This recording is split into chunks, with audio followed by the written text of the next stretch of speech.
club president, fellow speakers, club officers, ladies and gentlemen, good evening. My name is Shauna George, and I'm the etiquette and protocol master for this evening. My duty is to go through the house rules of this video conference. To ensure a smooth proceeding of tonight's meeting, I would like everyone to put yourself on mute.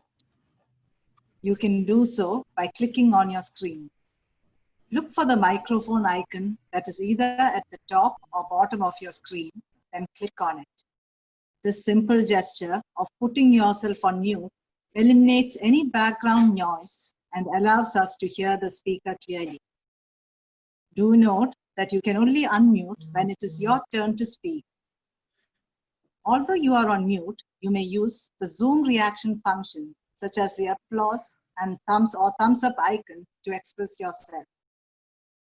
Take this time to adjust yourself in relation to the camera such that we can see at least the upper half of your body.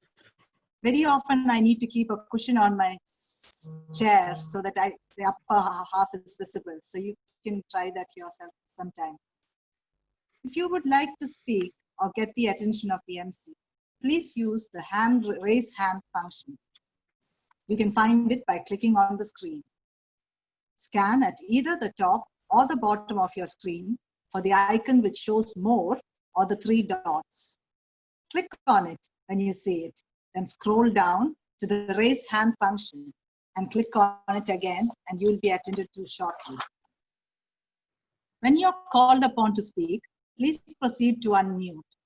Do look directly into the camera when you're speaking. At other times, you may observe the audience in the gallery view. When you are speaking, do keep an eye on the stopwatch on the screen. And this time we have Carlson. You look at Carlson's screen and you'll see the time. Make sure you do not exceed the allotted time. And please conclude your speech when the time allotted is up. Otherwise, we will unfortunately have to mute your microphone. To show your appreciation to the speakers, please click on the applause and the thumbs up icon. I appreciate your understanding that these house rules which are in place are followed to ensure that the meeting flows as seamlessly as possible. Can we all agree on this? Click the thumbs up icon to show your agreement. Thank you very much for being such a good audience. Thank you. And now, today we have our MC. Our MC is none other than Mashuk Ahmed. It gives me great pleasure to introduce our Master of Ceremony to you, Mashuk Ahmed. Mashuk was born in Bangladesh, studied till his higher secondary there. He came to Singapore in the mid-90s, graduated with his degree from Singapore. He moved to Malaysia for his MBA. After his MBA, he lived in Hong Kong for about 4 years to gain practical business experience. He then returned home and he's married and he's settled there. And he has a beautiful wife and 2 sons aged 9 and 11. He's a family man and he enjoys his time home, that he's at home, that he gets back to home after work and being with his family. Due to the COVID-19 situation, just like all of us, he's working from home and it's more than 3 months now. And the situation is yet to improve in Bangladesh. Like many other people, he's realized how beautiful life is from working from home. And having the company of his family all the time, he finds that it's the most precious gift of all. He enjoys working from home. Let's welcome Mashuk Ahmed, our MC for tonight. Let's all give him a warm applause. Welcome. Hi, Mashuk. everybody. Can you hear me? Hello, everybody can hear me? Okay, I shall take over Mashuk for a while. He just texted me, he got some technical problem logging in. So please excuse him. And please note, members, friends, good evening. In Agora, we do not make mistakes here. We encourage each other and we learn from one another. Okay, so later when Mashuk is in, please give him your full support to encourage him. Oh, he's back. Great. And he's the first time taking this challenge to be an MC. Marshall, over to you. You are on time.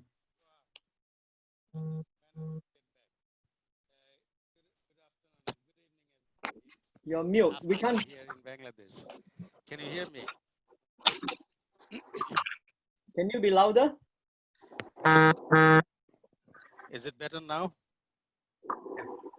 Thank you. Over to you. Good evening again. I hope it's evening for everyone. It's still afternoon here back in Bangladesh. Welcome to Agora Singapore Speakers Club. My name is Mashuk Ahmed. I'm delighted to be your host for this evening. I hope everybody is fine. As a host, my role will be to manage this meeting, which will include ensuring that the meeting starts on time, ends on time, and in between the beginning and the end, all the items in the program are successfully carried out within the time allotted. Sorry, I lost my voice. I was outside driving a bit of rush today. I think the time is, I'm 2 minutes late. It's 6:32 p.m. now, if I'm not wrong. Let me introduce the program. For this evening, we shall have an opening address at 6:40 p.m. There will be a 30-minute segment on impromptu speeches immediately after the opening address. You'll be invited to participate in this fun learning experience. After the impromptu speech, we'll have 4 amazing speakers who will be presenting their prepared speeches on their special presentations. I shall be inviting volunteers to provide feedback for each of the speakers, except the closing speakers, of course. We shall have a 5-minute break at 8:30 p.m. and at the 5-minute break will come at 8:03. Apologies. And at 9:03 p.m. we shall have the tests. The meeting shall end formally at 9:30 p.m. after the closing address. I'd like to introduce the appointment holders now. First, I believe you have already enjoyed the icebreaker. For those who have just logged in, the icebreaker session was led by Dennis Ong. Dennis just completed her first year in NUS Business School, and she joined us last June. So to be okay, she did an introduction to Canva a few months back after discovering this wonderful free designing tool that even non-designers can use. Dennis is also a scholar under the Singapore National Cooperative Federation, which is governed by MCCY, and she hopes to make a positive impact on society in the future by working in a cooperative like NTUC. Cooperatives are regulated social enterprises, and they can be run either for profit or non-profit, with the goal of achieving a social or economic aim. She is still exploring her options in school, but for now, she is learning towards marketing and tech. Feel free to connect with her on LinkedIn. Thank you, Dennis, for your time and breaking the ice. Thank you. Thank you. Let me now introduce the etiquette and protocol master. Again, for those who have just logged in, etiquette and rules master for this evening was Shauna George, a very familiar face to everyone, I believe. Shauna is an accountant by training. Having grown up in India and now living in Singapore, she is grateful for the many beautiful people and the many wonderful opportunities that she has come across here in Singapore. She believes that nothing teaches better than one's own experience. Life is an experience of our own creation. To quote Mr. Gare, the mission is the journey. Always up for a challenge, she likes to stretch herself. Thank you again, Shona. Now, behind all this happening, there's a guy whose contribution is enormous, though we don't see him. He is the video conference director, Mr. Willie Low. Willie is the president of Fuchun Toastmaster Club. I hope I pronounce it correct, Willie. He's very active in the Toastmasters movement. He's a visionary who is pioneer for online Toastmasters Club meeting. And of course, to run everything smoothly, we have to look into the time, and the timekeeper for this evening is Mr. Kostav Das. Kostav, who wears different hats depending on the days of the week and time of the day. He's closely associated with the Singapore startup ecosystem, and from a pole position, he experiences the exciting role our little red hot is playing on the world entrepreneurship map. He built healthy technology startup after leaving his corporate career. Later, he guided a venture capital fund to grow their investment base in Asian startups. He also advised more than 25 startups, refining their digital product lineup and funding strategies. On his free times, he engages with founders and budding entrepreneurs discussing and brainstorming technological solutions to address their mundane business challenge.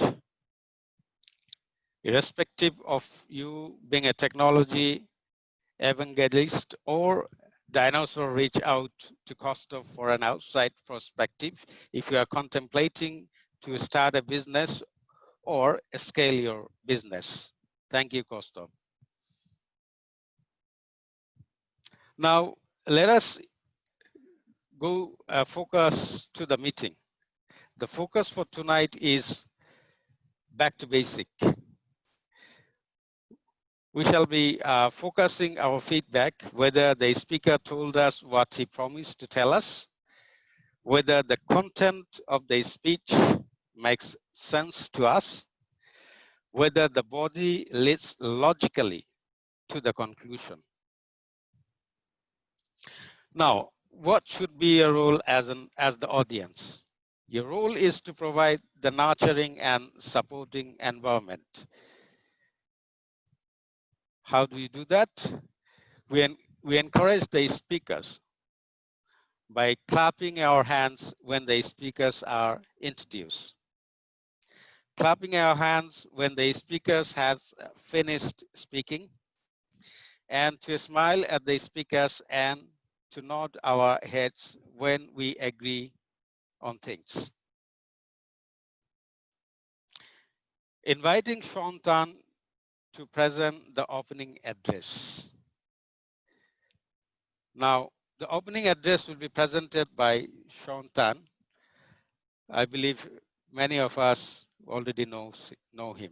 To introduce the speaker, Sean helps organizations achieve better outcomes. Here comes Sean.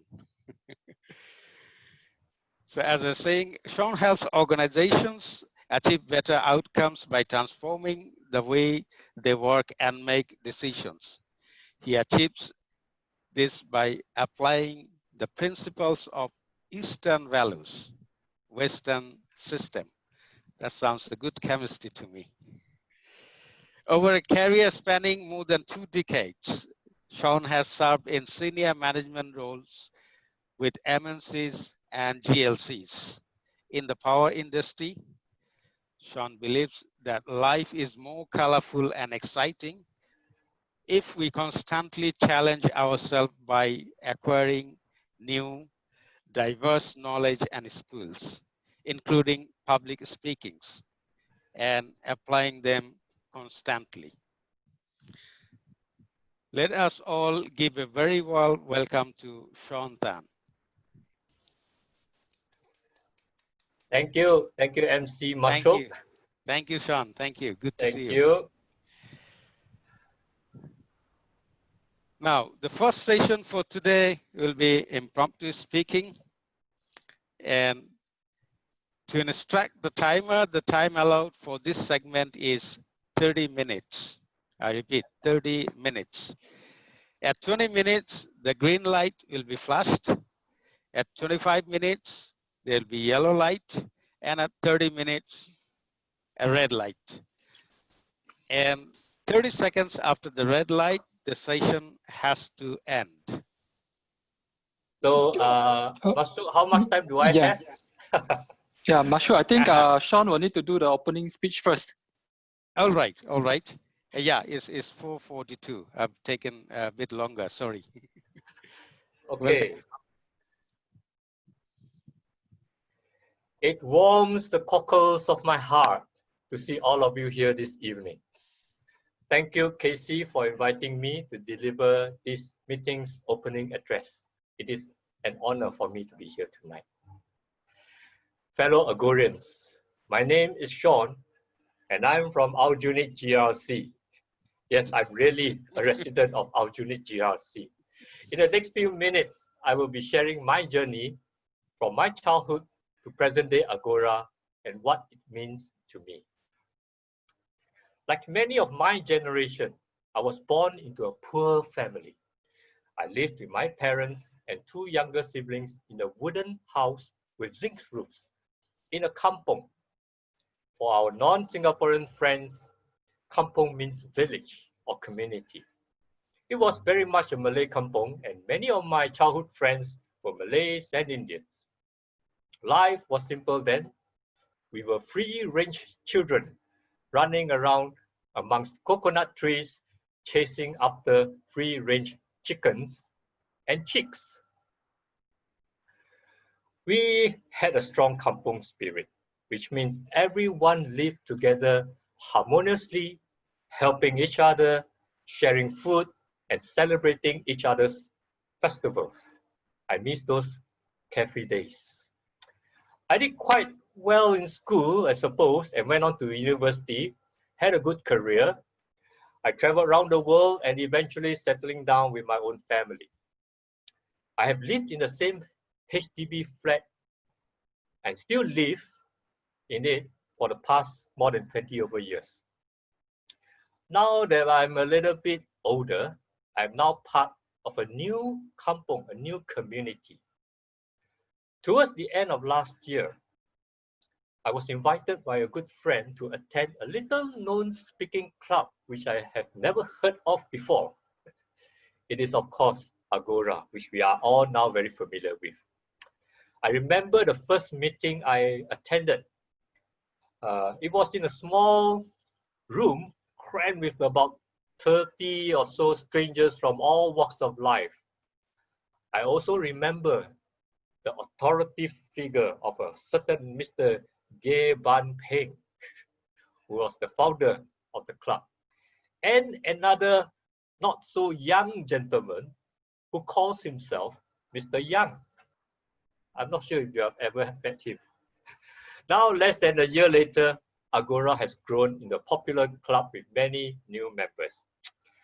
We have a dynamic new team of young, passionate members leading the club now.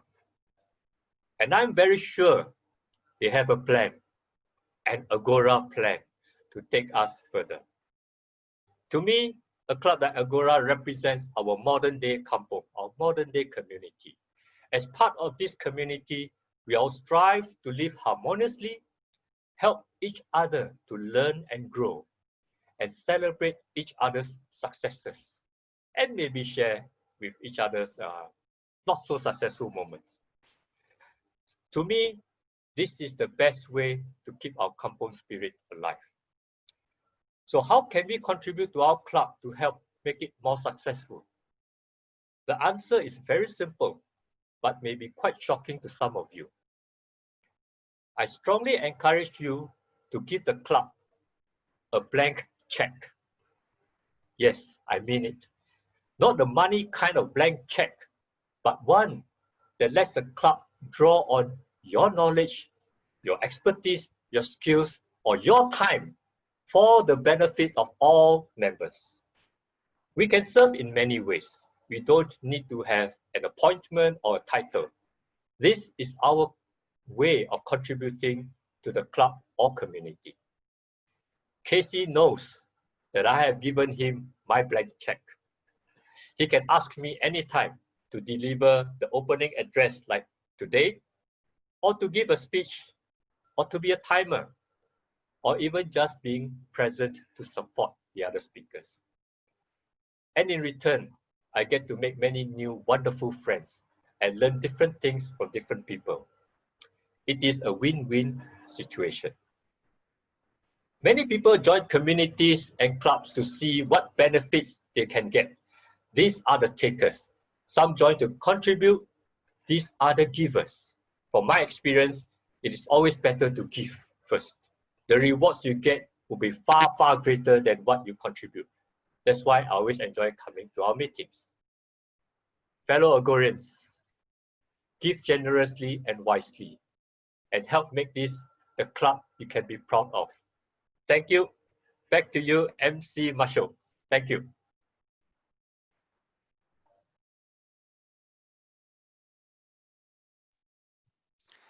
Thank you, Sean. That was very inspiring. That was a very inspiring speech. Thank you. Thank you. Shall we go and start our next program now? And that should be the impromptu speeches. And I'd like to invite Sean Tay. Sean Tay, are you there? Hi, Mashu. Hi, the smiling, smiling Sean. Good to see you. Yep, same to you. Thank you. You need Okay. to introduce Sean, Marshall. Sorry? You need to Oh, sorry. introduce Sean. Oh, sorry. It's okay.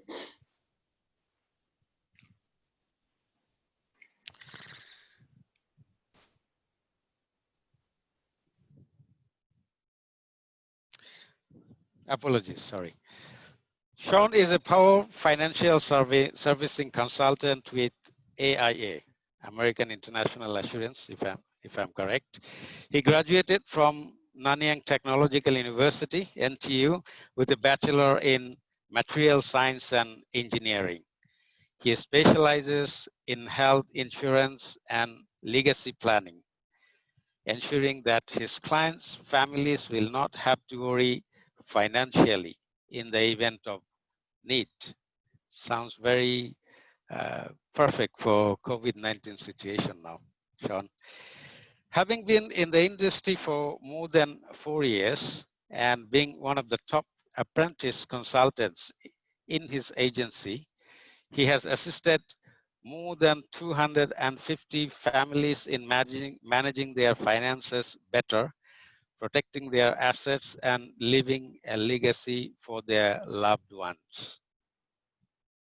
In addition, he is the founder of YEMG, Young Entrepreneurs Meetup Group.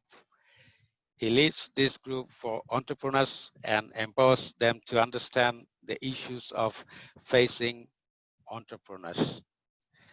He also explores solutions and best practices with them.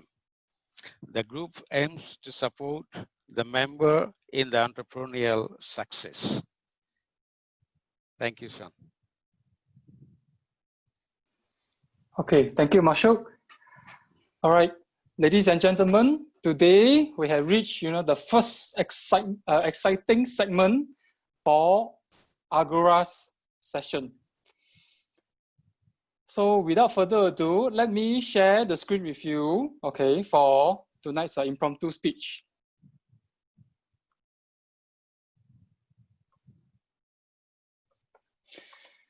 Okay, many of us feel that impromptu speech is a very challenging segment in Agora. Some stressed over it, others felt anxious over it, but also some, they look forward to it and embrace it. Some of them, felt that, hey, I do not know what is going to come out in the topic. What should I say? Whereas others, they will also feel that, hey, I do not have any preparation at all. What should I do? So for today's session, I would like to encourage everyone, that before we look at the fear of impromptu speech in Agora, let us embrace it, and view the benefits of impromptu speech. So what is the benefits of impromptu speech? Number one, do you wish that your friends or your prospect will be impressed by you, when he happened to meet you on the street and he can just strike any conversation with you? Or would you like to be a network superstar, where whoever you meet or whoever that meets you are able to have a fruitful conversation with you? So for today's session, impromptu speech, I would like to introduce to everyone the 4 steps framework, so that in the event anyone were to have any conversation with you on any topic, you will be like a superstar. So to begin, how can we have, a conversation with anyone, any point on any topic? Number one, the first step is to state your opinion on the topic. For example, drinking coffee is better than tea. Do you agree? If you agree, yes, let them know that you agree. Or if you feel that tea, is better, then let them know that I disagree. Step 2, okay, explain the reason why you agree or disagree. For example, you may say that, hey, drinking tea, I feel that drinking tea is better than coffee because coffee has all the milk in it, all the sugar, which is not good. Drinking tea is better because just by pouring hot water, it's so convenient. Explain the reason. Step 3, support with examples. Probably, I may need to consult Carlson, okay, or Jeffrey to let you know the calories of adding condensed milk into coffee. Or maybe we can consult them that, hey, what are the benefits, that of drinking tea? Support it with examples. Lastly, is to have a conclusion to sum up everything, so that have a wrap up and whoever you are speaking to will understand your point. That whether do you like coffee or you prefer tea. So for today's segment, okay, impromptu speech, you'll be open for everyone. Every speaker will have an opportunity to volunteer themselves, and they are given 2 minutes, all right, to address the questions on hand. So when the speaker is at the 1 minute mark, the timer will be go green. And when it's at a 1.5 minute mark, the timer will go yellow or orange. Then when the 2 minutes is up, okay, the timing will go red. And when that happens, the speaker will have 30 seconds left, to wrap up everything. Otherwise, as mentioned by Shona, we will have to suffer the consequence. So without further ado, to better facilitate tonight's session, okay, we will show the first page, the list of topics first for the first half of the segment. After which, when we have around 4 to 5 speakers already, we will move on to the next page, the list of topics. So right now, at this point in time, let me share with you a story. When I was younger, I inspired to be a teacher. Not because I like to teach, but because every time in class, I'm being picked on by the teacher. So right now, at this point in time, I shall open the session to everyone. I will give you all 10 seconds to look through the questions. And if there's no one to volunteer, I shall volunteer someone then. So at this point in time, may I have the first volunteer, please? Margaret, you may select any topics you would like to say in the next 3 seconds. Okay. Vision without action is daydream. Do you agree? Yes, I do. And I had a vision 6 years ago in 2014 that I would help Thailand District 97 to have 600 clubs. They only need 60 clubs. And we had 53 clubs. So I was quite clear to have 100 clubs is a reality. And that was my vision. But it became a nightmare for me after 1 year, because it was not the vision of the whole district. It was my vision. And only my vision, it didn't work because I couldn't get the team to help me. Ladies and gentlemen, you may be a visionary person. You may be having all the characteristics of a leader, but if you don't have a team, a passionate team to get your vision completed or fulfilled or become a reality, it is no use. It's like a nightmare. And believe me or not, now it is 6 years I have been trying to help people to get my vision. The vision of 60 clubs. Because I hear people having 50 clubs in 1 month. And we cannot have 50 clubs, 60 clubs in 1 whole year. Impossible. And I would just shake them up. Wake up.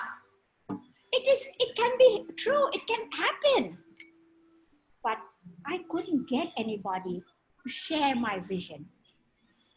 So even if you have a vision, and it's a smart vision with all the ingredients you need, but if you don't have people to visualize with you, it becomes a nightmare. So what I would like to share with you today is make sure you have a team, somebody who really believes in you and will help you to get your vision fulfilled. Back to you, Table Topics Master. Wow, thank you very much, Margaret. That's a very powerful point. Right, okay, so right now in the group chat, I saw there's a next speaker who wishes to volunteer himself. Kapil, okay, may you choose one of the topic?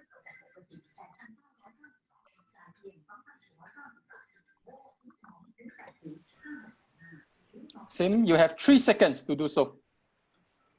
Can money buy happiness? I'll go with that topic. Okay, sure, fantastic. Kapil, to you.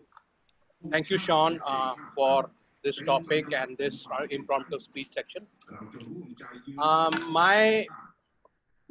If you would have asked me this question about 6 months back or a year back, my answer would have been, no, money cannot buy happiness. But in this time of pandemic, and it's been almost 4 months, I realize that money is important and it buys happiness as well. I've been grown in a very religious family and in a very conservative family, and where I was told that money is not everything. But I realized when I see people around me, their uh, real truths have started coming. It's the time when you see people in a situation like this pandemic, the true color of society comes out. True colors of our government have come out. They can't afford us good medical health, and unless you are medically fit, you can't be happy. So, right now, my opinion about is this question is: yes, I agree that money can buy happiness. The situation is such in India, at least. If you don't have money, you can't even afford a one-time food. And if you can't have food to fill your stomach, no question of you going to be happy at all. I'm sure I see Mashok is there, and he can vouch for it that Bangladesh has also this problem. So I totally agree that money buys happiness. Thank you. Okay, fantastic point, Kapil. All right, so right now in my list, the next speaker, the next member who would like to volunteer is Anastasia. As a last topic, Batman is better than Superman. Okay, that's a very brave topic. Okay, Anastasia, to you. Okay, I agree with the statement, and there are some reasons. The first reason that Batman has done himself on his own, and Superman, he has just inherited everything from his parents, from the planet where he came from, and that's why I respect the people who achieved everything in their life, because they have done a lot to do it. And Batman is one of the example for it. He earned for a living, and he used the money to help other people, not to enjoy the life, what normal millionaires are doing, but to save us, to save the planet. And in this, under these circumstances, when I'm comparing the way how you achieve the status, then for sure Batman takes the first place in this competition. Both of them have done quite a lot according to the movies, according to the cartoons, but when I'm taking into account how they came to it, then Batman for me is number one. Thank you very much. Okay, thank you very much, Anastasia. I agree with you too. I like Batman more than Superman. Yeah, because Batman is very hardworking. He has a company to run the day and can have crime to fight at night. Okay, so he is my inspiration, and I love Batman a lot. Okay, so right now in my list, we have Casey, our own VPE. Okay, would like to volunteer. Okay, give me a minute. I am going to do can money buy happiness, and man is better than Superman. Okay, now when you say money can't buy happiness, there is a saying, you do not know where to shop. Okay, now when I say money definitely can buy happiness, look at Batman. He's rich. You do not need to know how to fly. He get people to fly him around, right? And look at Superman. He still have to work even when he has the superpower. You know, so what is that?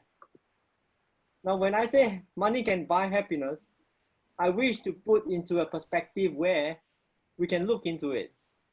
For example, Singapore government has put into this pandemic $100 billion. Right, within the last 3 months, we have spent $100 billion. When I was looking back at it, do you know this 100 billion can make so many people happy all over the world? Those countries who are starving, who do not have enough energy, power, water, food, right?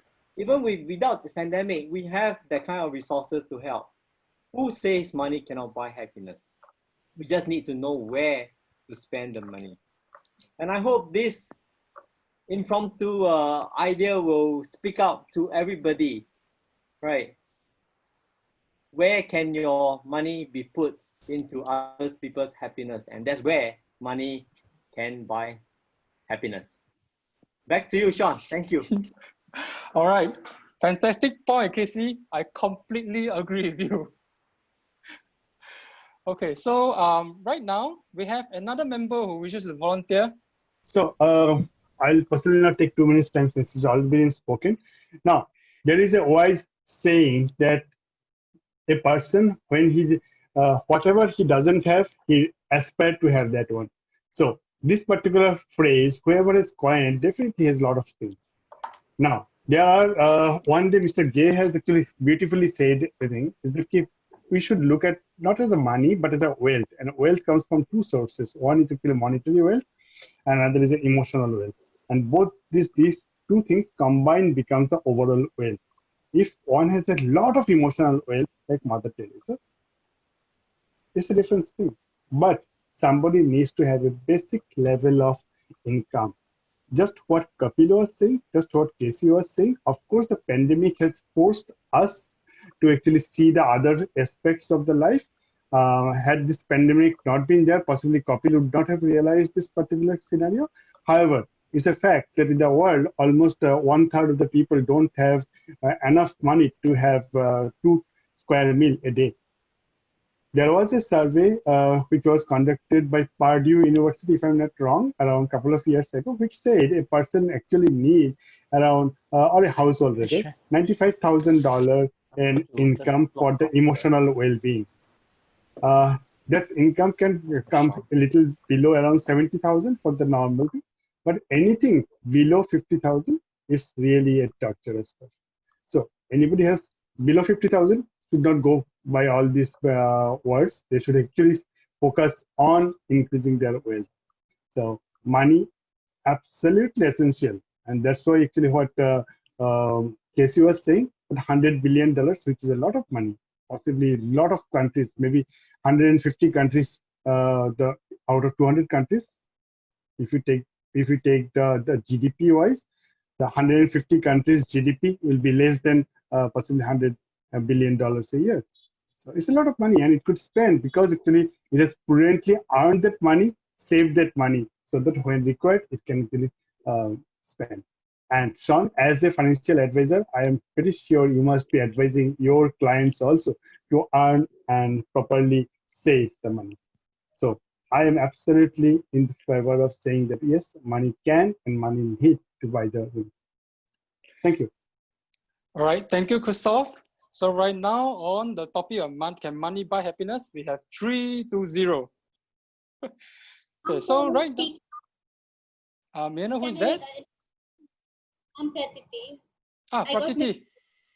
Okay, sure, no problem. Okay, so right now, Pratiti, to you. Which topic would you like to speak on? The topic, can we judge a book by its cover? Okay, sure. Okay, Pratiti, to you. Okay, the first thing I would like to thank Sean for this wonderful topic, and I hope that I can do justice to it. From my childhood, I had always heard of the phrase that appearances are deceptive, but nobody exactly informed me what that phrase meant. As I grew up, according to my own judgment, I evolved different versions of that term. So, what do we think? What is the first thing that comes to your mind when you hear the term, don't judge a book by its cover? Let me take you back to the etymological origin. This concept came into origin in the famous Pica Democrat, I hope I'm pronouncing it right, Pica Democrat magazine in the year 1867. So when we say that don't judge a book, often we see that when we pick up a book to read, we often judge by its outer cover. We think that the more attractive the outer cover is, the more appealing it is to us in terms of its readership. So same happens in the case of people. when we look at a person, obviously the more beautiful, attractive, lovely one would have an edge over the average looking person. But in this game, we often forget to look at what the person has to offer beyond his looks. He may be an interesting person in terms of his he may be an interesting person in terms of the way he articulates things. He may have an interesting character. I would like to cite an example. I agree with the fact that don't judge a book. We should not judge a book by its cover. Now, to cite an example, I would come to the personal example. I'll give a personal example of the fruit pineapple. When I saw the fruit pineapple, it was so hard and had a spiky interior.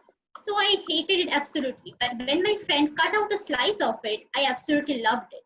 And the same anathema and the complete opposite of it happened with guava. The green exterior attracted me. I fell in love with the fruits in the green color as I was already in love with the color green. But as soon as I tasted it, the bitter taste went into my mouth and I shouted. So to summarize my point, I think that we should not judge a book by its cover or any person by its cover, even any inanimate thing by its cover, because appearances are deceptive. The mere facade of what we see, appearances are mere facades of what we see. So if we get attracted by a beautiful cover or a beautiful appearance, it's our problem and we have to deal with it. Thank you very much, and thanks for bearing with my boring speech. Okay, thank you very much, Pratini. Okay, so right now, okay, I understand that there's one member wishes to volunteer, okay, but right now I would like to exercise my rights, as a teacher. I still remember back then I was always being picked up upon, to talk about things. So right now it's my turn to pick some member first, all right? So at least to make me feel the thrill of being a teacher at this point in time. So I was looking at at all the members right now. I see some new faces. Okay, probably if I may, I'd like to invite some new member to give it a try. Caroline, are you there with us? About pet, how pet is make your feeling is happier. Okay, so can I just start? Sure, to you. Okay, so for me, I completely agree with that statement. Yeah, because having a pet is definitely make you feel more happy. You feel more calm, and then you also have a friend around you. Because, for example, in my house, I have a pet. At my home, I have a cat actually. Yeah, so I read the article why having pets makes you happy, because from medical perspective, it will build your serotonin hormone and also your dopamine hormone, which is in our language is the happiness hormone. So that is the medical point of view, which I believe. But then I experienced myself, especially during this pandemic situation when I have to work at home a lot. So it means I have a time a lot to play around with my cat actually. Yeah, so whenever I wake up, I say hello to them, and then I ask them, I talk to them as a people. So I ask them whether you're hungry, whether you have eat or not, do you sleepy or everything. So actually it really feels happy, yeah, when you have a pet. So even though when you are not talking to your pet, even though you're just looking at them while they're sleeping, while they're playing, it just feels so calm in your heart and in your body. So the conclusion is based on the research on a medical perspective, and also based on the experience which I have. So I really agree that having a pet is definitely makes you happier. In case you are not sure about what I'm saying, I'm suggesting that you try to have a pet, even cat or dog or fish, and then you'll definitely feel the difference. Okay, thank you so much. Back to you, Sean. All right, thank you, Caroline. So right now what I have is the last 2 minutes left. Nidhi, are you there?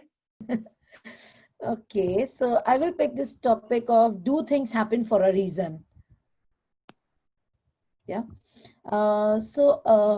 I believe, yes, I will totally agree with this topic because I personally believe in this because I remember once there was a time when I was feeling very low, when I was in the midst of and I was not having any career or anything. And then, I tried doing some trading, some share market trading or something. But then I find out it was not my cup of tea, and I was totally lost.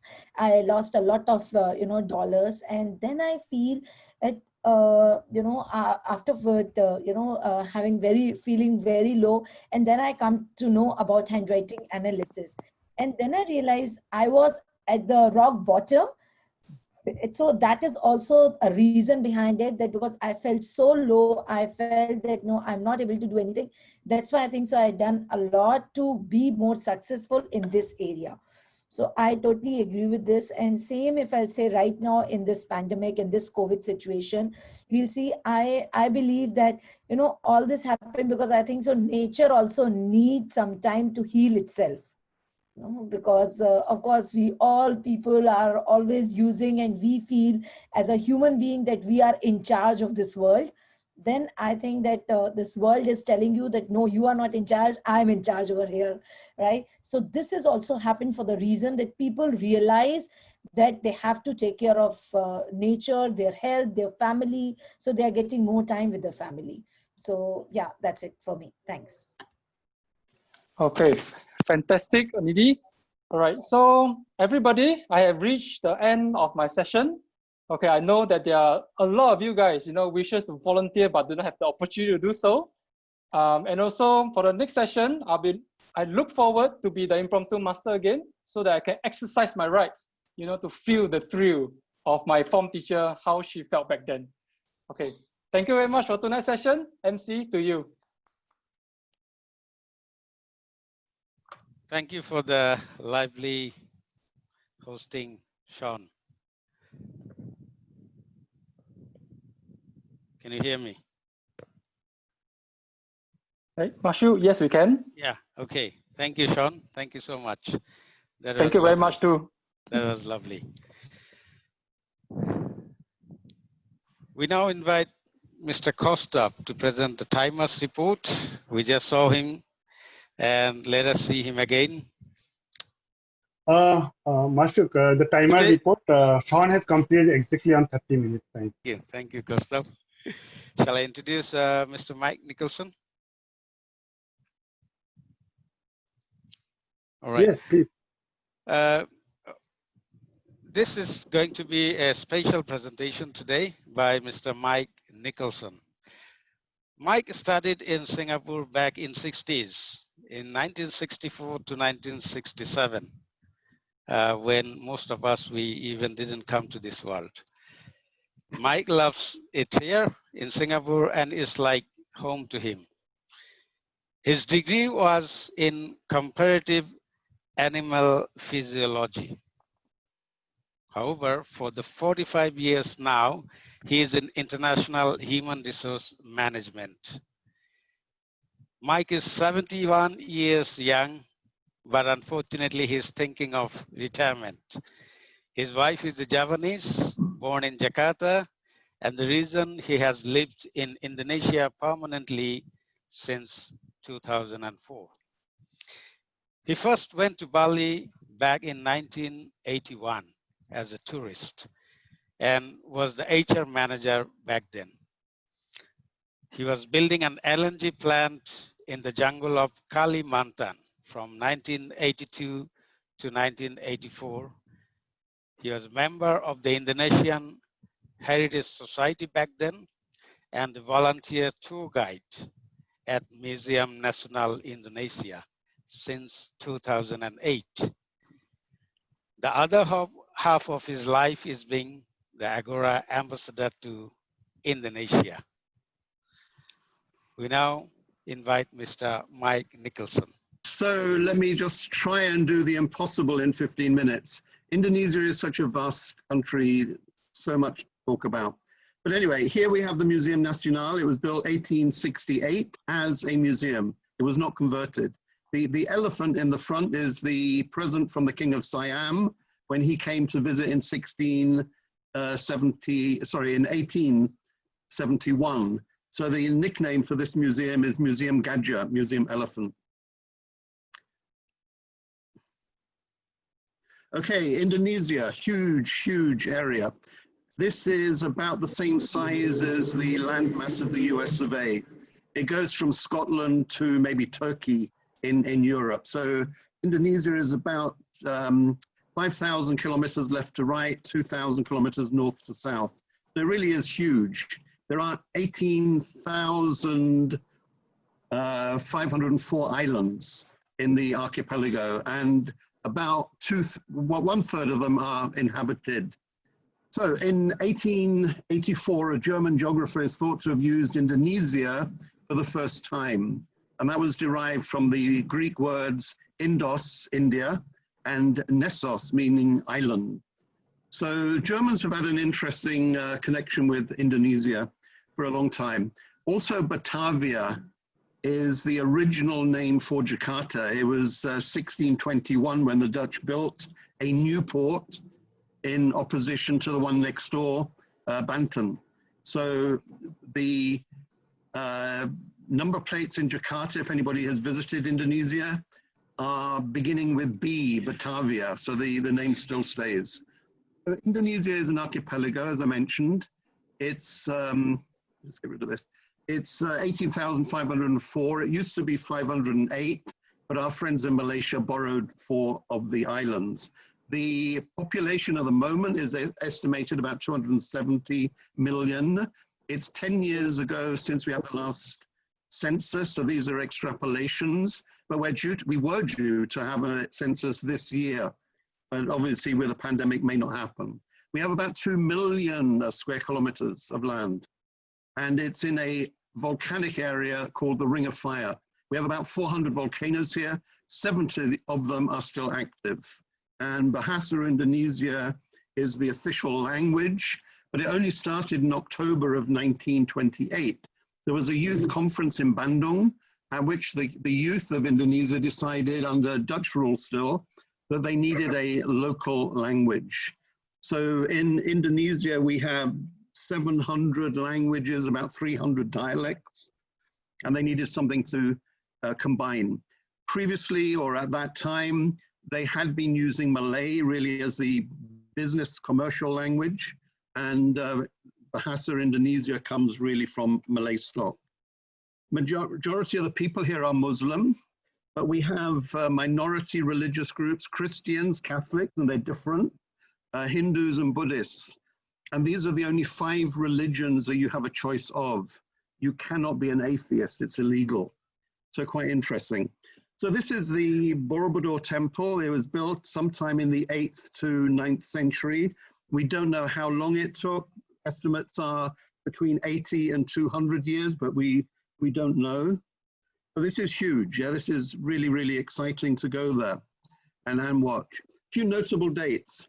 Indonesia goes back 500,000 years. Java man, found in the Solo River near Yogyakarta, 500,000 years ago.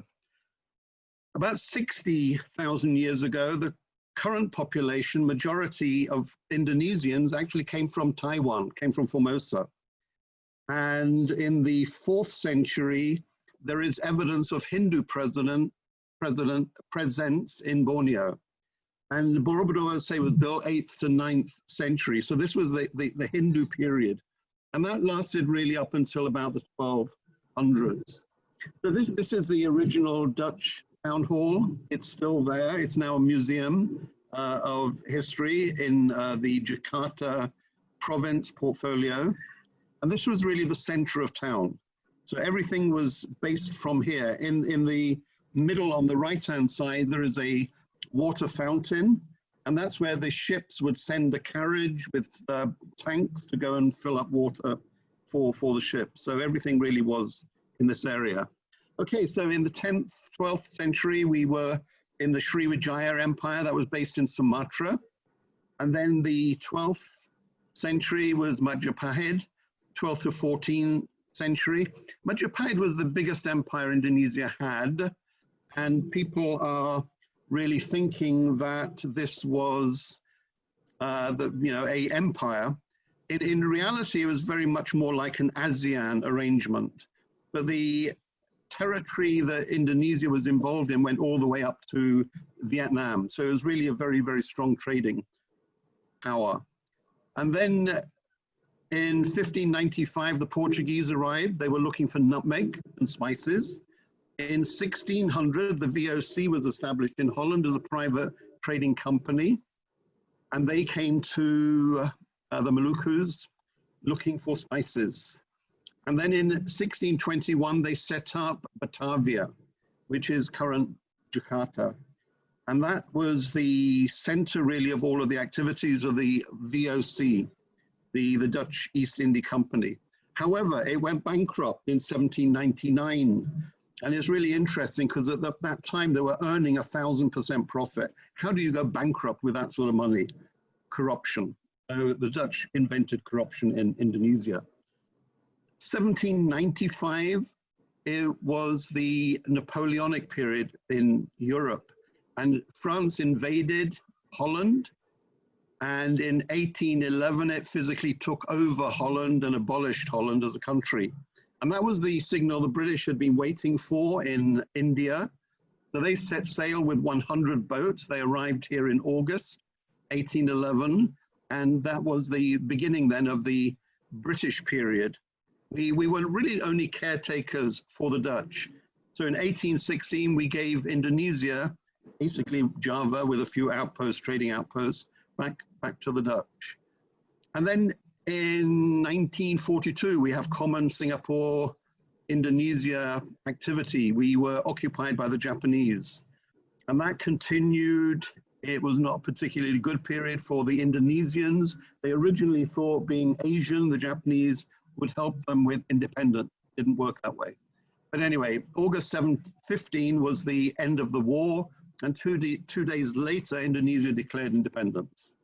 However, the Dutch didn't leave until 1949, really under pressure from the Americans. America controlled the restoration money in Europe, and they were giving the Dutch as much money as the Dutch were spending on trying to reclaim Indonesia. The colonies were going out of fashion at that time, but the Dutch were held on really tight. So first president of Indonesia was Sukarno, 1945, and he continued for 20 years. And then in 1965, things started to go rocky. PKI was the Party Communist Indonesia. This was at the same time, if you remember, as Vietnam. There was a lot of American influence in this period, and also British have blood on their hands, where at least 1 million, we think, maybe up to 3 million communists were killed. And communists were anybody you didn't like. Maybe you had a personal grudge, so you just get rid of them. These were killing gangs really trained by the Americans. So this was a really bad time for Western civilization as well. 1967, President Suharto came in, and he stayed for 30 years, made a lot of money. But he stayed here, and again, my guess is he was protected by the Americans. So fall of Suharto in 98 was really the beginning of the democratic period, which we're currently in. So Indonesia, great future, very interesting past. This is a glimpse of Indonesia. I would love to do a longer session, a few hours, but anyway, anybody that wants to connect one-to-one, let me know. Anybody that's coming to visit Jakarta, let me know, and we'll arrange a trip to Museum Nasional. Okay, thank you very much. Any questions? Thank you so much, Mr. Mike Nicholson. I believe there should be many, many questions. 18,504 islands. Correct, and they've been counted. Each one now has a name. My and goodness. That was one of the things the Malaysians taught us, that you need to protect your territory. Need to do a PhD to remember all the names, I believe. I don't. I'm not trying to. They're Yeah. all pull out. They're all pull out something. I understand. I understand. But no, A it's a span fun history. Scotland in the north and then Turkey in the south. That really sounds huge. Yeah. Can I? So it's a very interesting country. Yeah, Anyway. please. Yes. We have some time. We still got like 4 Mike? minutes. Can I suggest you unshare your screen and then we can Okay. ask if people would like to ask question. If anybody like to Yes. ask a question, please just free and easy shout out. I think for me is Mike. This is amazing. Within 10 minutes, you can tell us so much about Indonesia, where the tourism board can't tell us. This is really, really good. Amazing job. Well done. Kapil has a question. As I was saying, I'm glad I'm a speaker, trained speaker. My notes are 250 pages. So condensing this into a nut was really interesting. So I glossed over so much. But anyway, each one of those periods, you could spend an hour on easily. So yeah, fire away with questions. Okay. You told us about the chronology of the history. Like, was it the Hindu kings were first established or the Buddhist? Because there is a lot of controversy even in India. Like, was Buddhist before Hindus or Hindus before Buddhists? Yeah. You can probably unravel some of the problems we have deciding what did happen better than me. When UNESCO actually did some restoration on Borobudur, and they took the bottom here, surroundings, the friezes that were on the bottom tier of the temple away, and behind it are Hindu inscriptions and Hindu things. So it looks as if Borobudur, which is definitely a Buddhist temple now, but it was started probably as a Hindu temple. And something happened, and I say we don't know the timings. It could have been up to 200 years to build. But the feeling is that at that time, the senior in the family, their religion, they would obviously influence what was going on. So maybe this was a royal family at that time where it started off as Hindu, and then somebody died and was replaced by somebody who was following Buddhism. So again, we don't really know, but it definitely is Buddhist temple now. And all of the shrines we have, the temples, we have thousands of temples, thousands of statues, and we're very fortunate that they are still there. The Museum Nacional is full, of Hindu statuary from 8th, 9th, 12th century. And it was obviously at the time discarded. Borobudur, you saw the picture of Borobudur, When Raffles came here, 1811, it was covered in greenery. It was totally overgrown, with not just grass, but with trees. The people that lived in that area, in the Jogja area, didn't really know what was in there, because it's always been that way as far as they were concerned for hundreds of years. But what was interesting, what attracted Raffles to go send people down there to look, was there were lots of Hindu statues, heads, arms, feet, scattered around. And the Indonesians in that area, if they were building a house, they would go to the Borobudur site to pick up rubble for the base of their house. And Raffles sent a team down there. They had 150 people for 6 months with saws and axes, and they cleared up all of the vegetation, all of the greenery. And that's when Borobudur was really rediscovered, because it was totally lost. And it was, again, fascinating. When you look at it, it is just so interesting. And there's so much history of that time. All the way around the temple are basically selfies in stone. So you look at the selfie, you look at the image, and you can see what they were doing, how they were making cliffs, how they were making boats. There was a group of Brits who were, they came to Indonesia when I did, about 2004. They actually rebuilt a boat in Sulawesi from the stone picture, the stone inscription, and they sailed it to Africa. So again, there was a lot of trading going on, so we don't know a lot of information. We have very little written information in Indonesia. And most of it is word of mouth, which is long gone. Yeah, so a lot of it is interpretation. We look at the evidence we have and we try and come up with a plausible reason, but we don't know. And as I say, there is just so much. I mean, you obviously know, the intricacies of Hinduism and Buddhism, and the influence on Indonesia is immense. Indonesia is now 85% plus Muslim. But if you go to a Muslim wedding here, the first week of the wedding is Hindu. Yeah, and Indonesians don't know what they're doing, but they're following Hindu practice. The last day where they have the religious ceremony, the Karnika, in the mosque with a Quran, is the only thing that the Saudis would recognize. Yeah, the Saudis come here and they have no idea what's happening. Yeah, but again, this is tradition. It's been here forever. So, there are a lot of things, where we don't really know why things are the way they are. Thank you once again, Mr. Mike Nicholson. It was a pleasure. It really was. It was an enjoyment. Thank you. Thank you. Can we invite Mr. Costa to present the timers report? I believe everything went well. Yes, it was actually Mike completed his main section exactly within 10 minutes time, and then actually the question and answer part actually took a little more. Actually, by the time he completed, it was 16 minutes, 1/6. So just 1 minute more than the allotted time.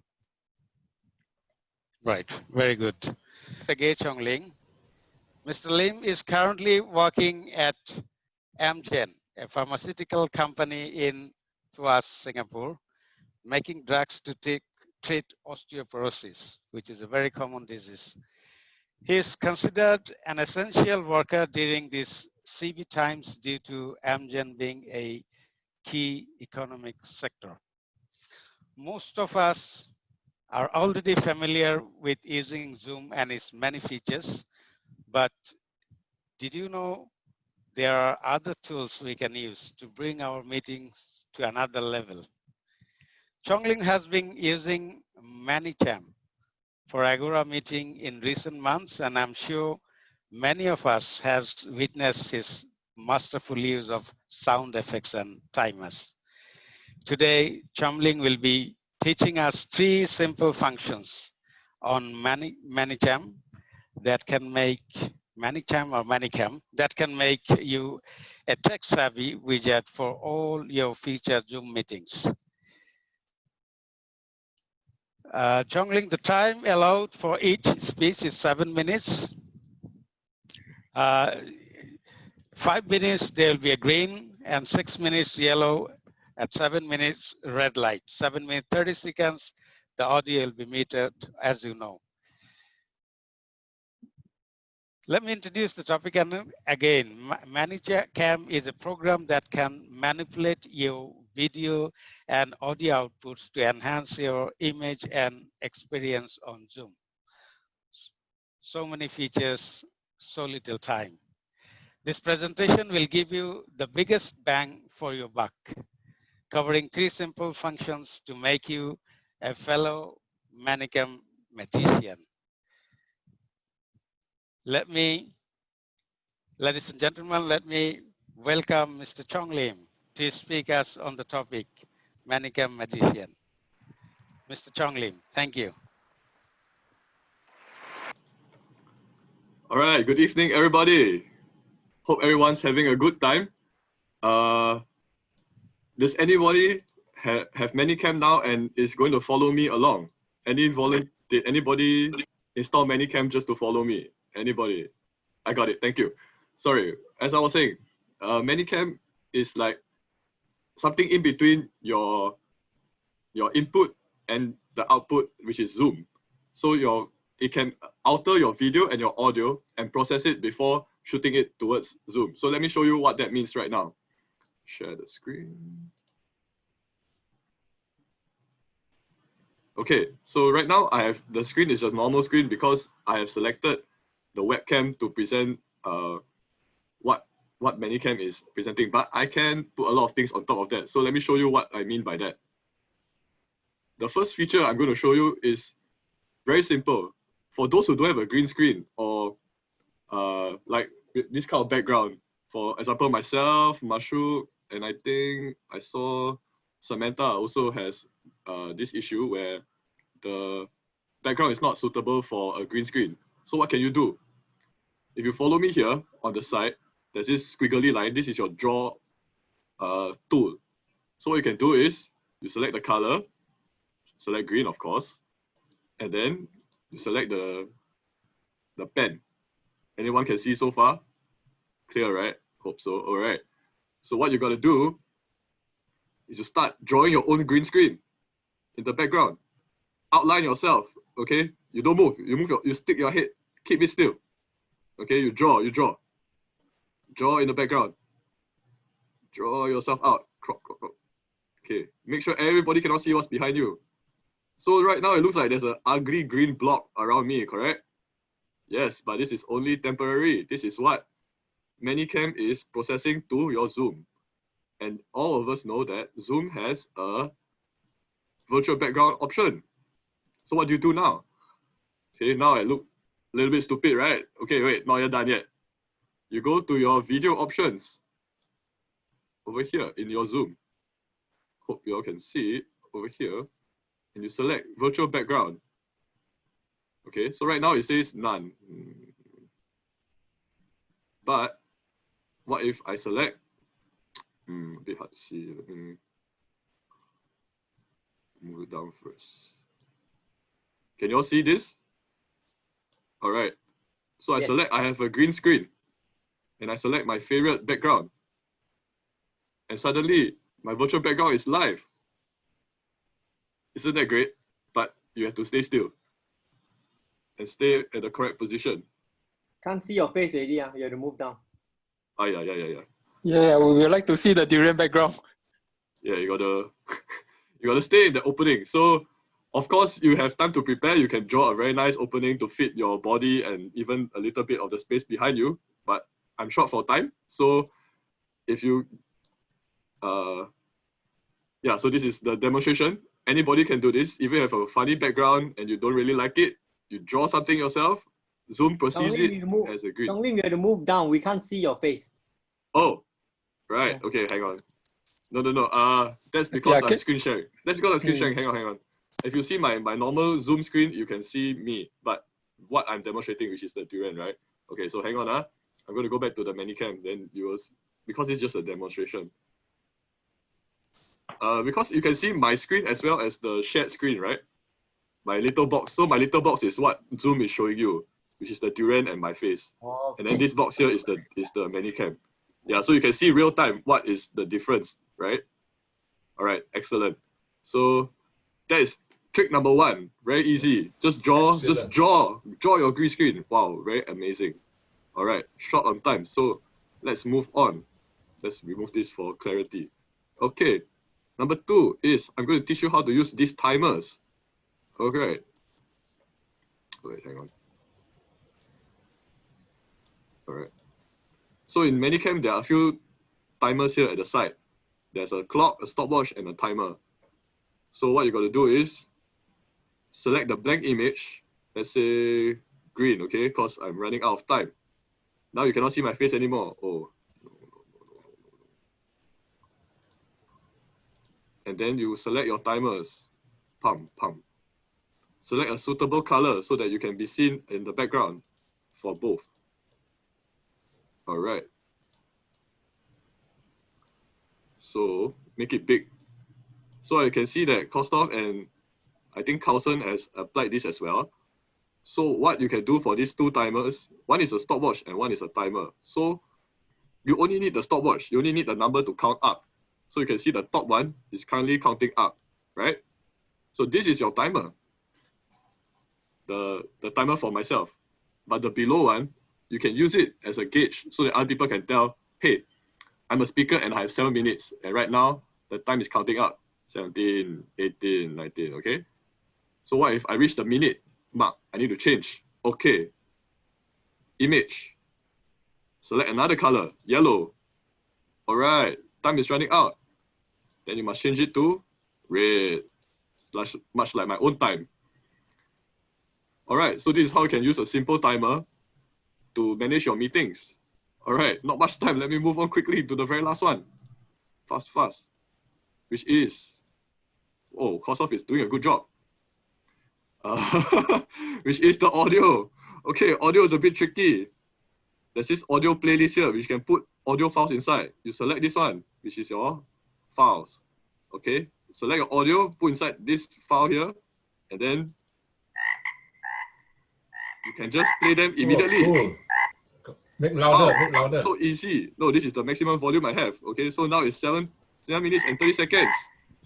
Your time is up. For me. Time is up. Yes. Which is the frog sound. All right, hope everybody enjoyed this. Quick 3 tips. Thank you very much. Hey, great job. Cool. Yeah. Great. Chong Lim, next time I give you a 15 minutes presentation.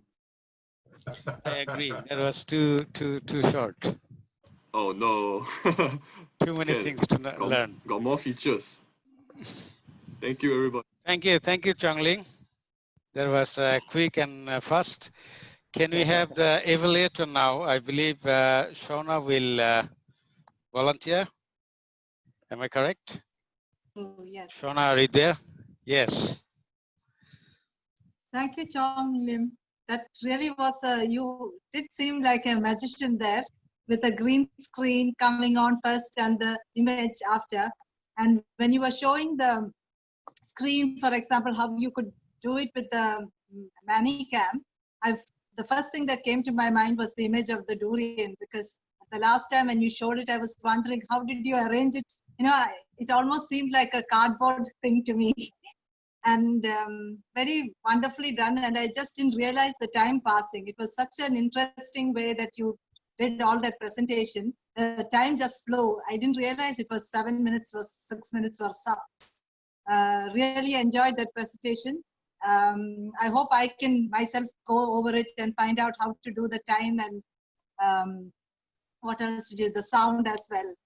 And the way how both the Zoom and the Manicam could be brought together was something that I never knew you could do. Yes, thank you so much for that presentation. Really enjoyed it, Chong. Thank you. Thank you, Shona.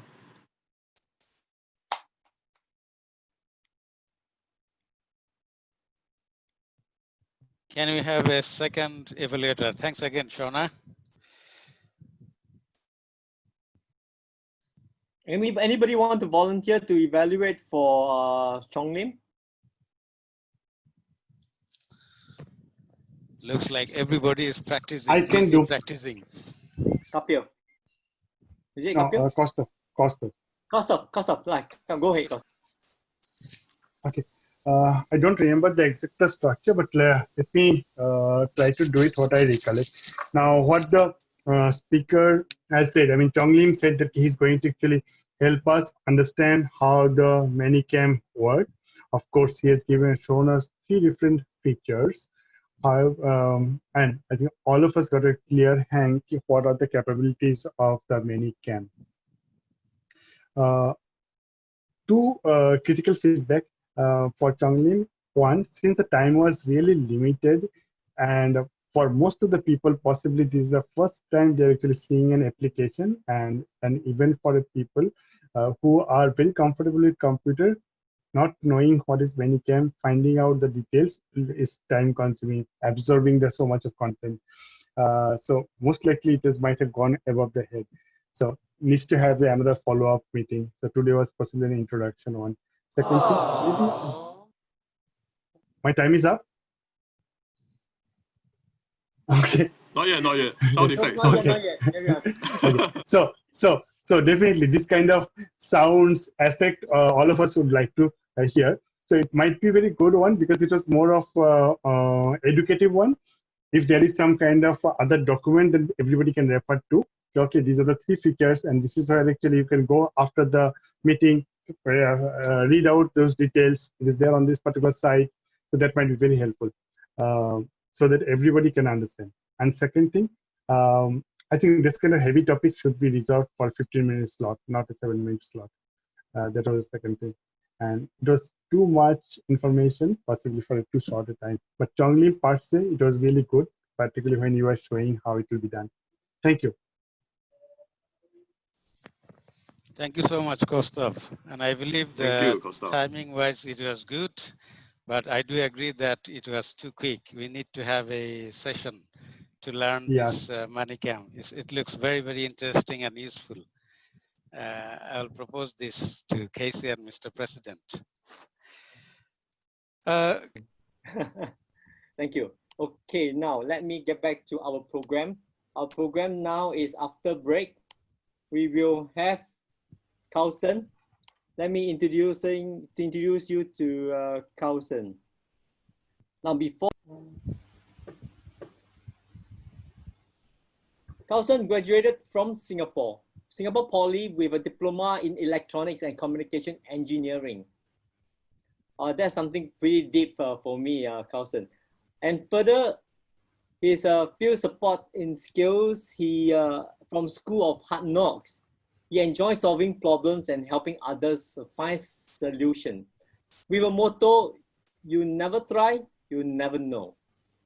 He is always getting a kick out of his hands-on experience by getting his hands dirty.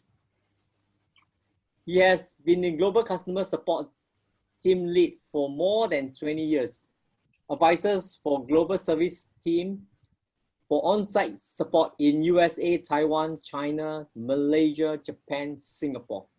As a team lead, he must understand his teammates, and it's vital to make an effort to understand every individual.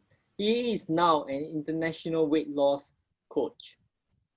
He coaches clients to lose weight and gain back their health. For those who want to know more health tips, you can contact him directly. And I'm very, very sure Carlson is a person that can help you. Now your time allowed is 7 minutes. At 5 minutes, you see a green screen. Yeah, 6 at yellow screen and 7. You will know very well because you're always our timer. Right, now let me introduce you the topic. To most of us, salt is just salt. To the one that knows how to use it, it is sweet. By appreciating the value of salt, he will show you how it can be sweet. Ladies and gentlemen, let us together welcome Carlson. Carlson, to you. Thank you.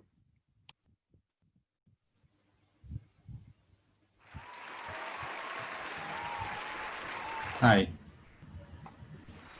Good day, ladies and gentlemen of Agora. What is salt? If you can remember from your chemistry class that salt is called sodium chloride. It is a naturally occurring mineral with a brittle crystalline structure. It can be found in the sea, mined from the lands, created from the labs, and or found in the body. Salt by itself is only taste salty because our brains tell us so. However, salt can be sweet also. How does salt taste sweet in different situations? Here are a few great examples. Being a marathoner, I'm a marathon, I fully appreciate why salt is sweet. To run a 42 kilometers distance is not an easy feat. You have to put your body into a 16-week workout plan before attempting to run the distance. During the 16 weeks, you run 3 to 4 times with an incremental distance every week, eventually clocking up to a 50 kilometers a week distance. In between runs, you also have to do resistance trainings and tempo runs to build your body to withstand the stress. The sweat you have lost, the mental stress for every run, the muscle aches after all runs, only the marathoners will understand. On the race day, you put on your best front to complete the race within 5 hours, mastering all your strength to run 42 kilometers without giving up. Upon crossing a finishing point, the taste of victory and the salt in your sweat is the sweetest feeling they will ever get in any challenges. In food preparation, salt has the ability to intensify other tastes while suppressing bitterness. So a sprinkle of salt during food preparation is able to bring out the taste that our taste receptors cannot detect previously. It is also tested that when you add a 1/4 teaspoon of kosher salt before you brew your coffee, You can take out the bitterness out of your brew. Who says adding sugar can make your food sweeter? Salt, together with other herbs, are also used in the meat brining to lock the moisture of the meat cut after you cook it, so that your meat tastes juicier and more tender. Meat lovers will love the taste of the cut even more, like savoring the real sweet taste of the meat just by using salt. The mission of the chef is to satisfy the taste buds of the person he serves. He trains himself to be appreciative of all food that is preparing and understands that how salt brings out the flavor of each ingredient. Not all salts are created equal. He uses different kinds of salts for different purposes. Kosher, Maldon, truffle salt, sea salt, pink Himalayan salt, and fleur de sel. Different salts are used in different stages for flavoring. When the guest tastes the food that understands what the chef is trying to express with his food, the chef has succeeded in telling his story. Salt in the eyes of chef is sweetness to his creation. Entrepreneurs. When an entrepreneur starts up his company with an idea, he has to face all the challenges to get his idea across to his audience. He has to work tirelessly, day and night, facing the pressure of his investors, his employees, his clients, and his family. Oftentimes, when things do not work out, he cannot show it out, but to withhold all the frustrations and tears, weeping alone. As long as he doesn't give up and eventually succeeds, only he knows the taste of success. The taste of the sweet success is his fuel for reason why he started in the first place.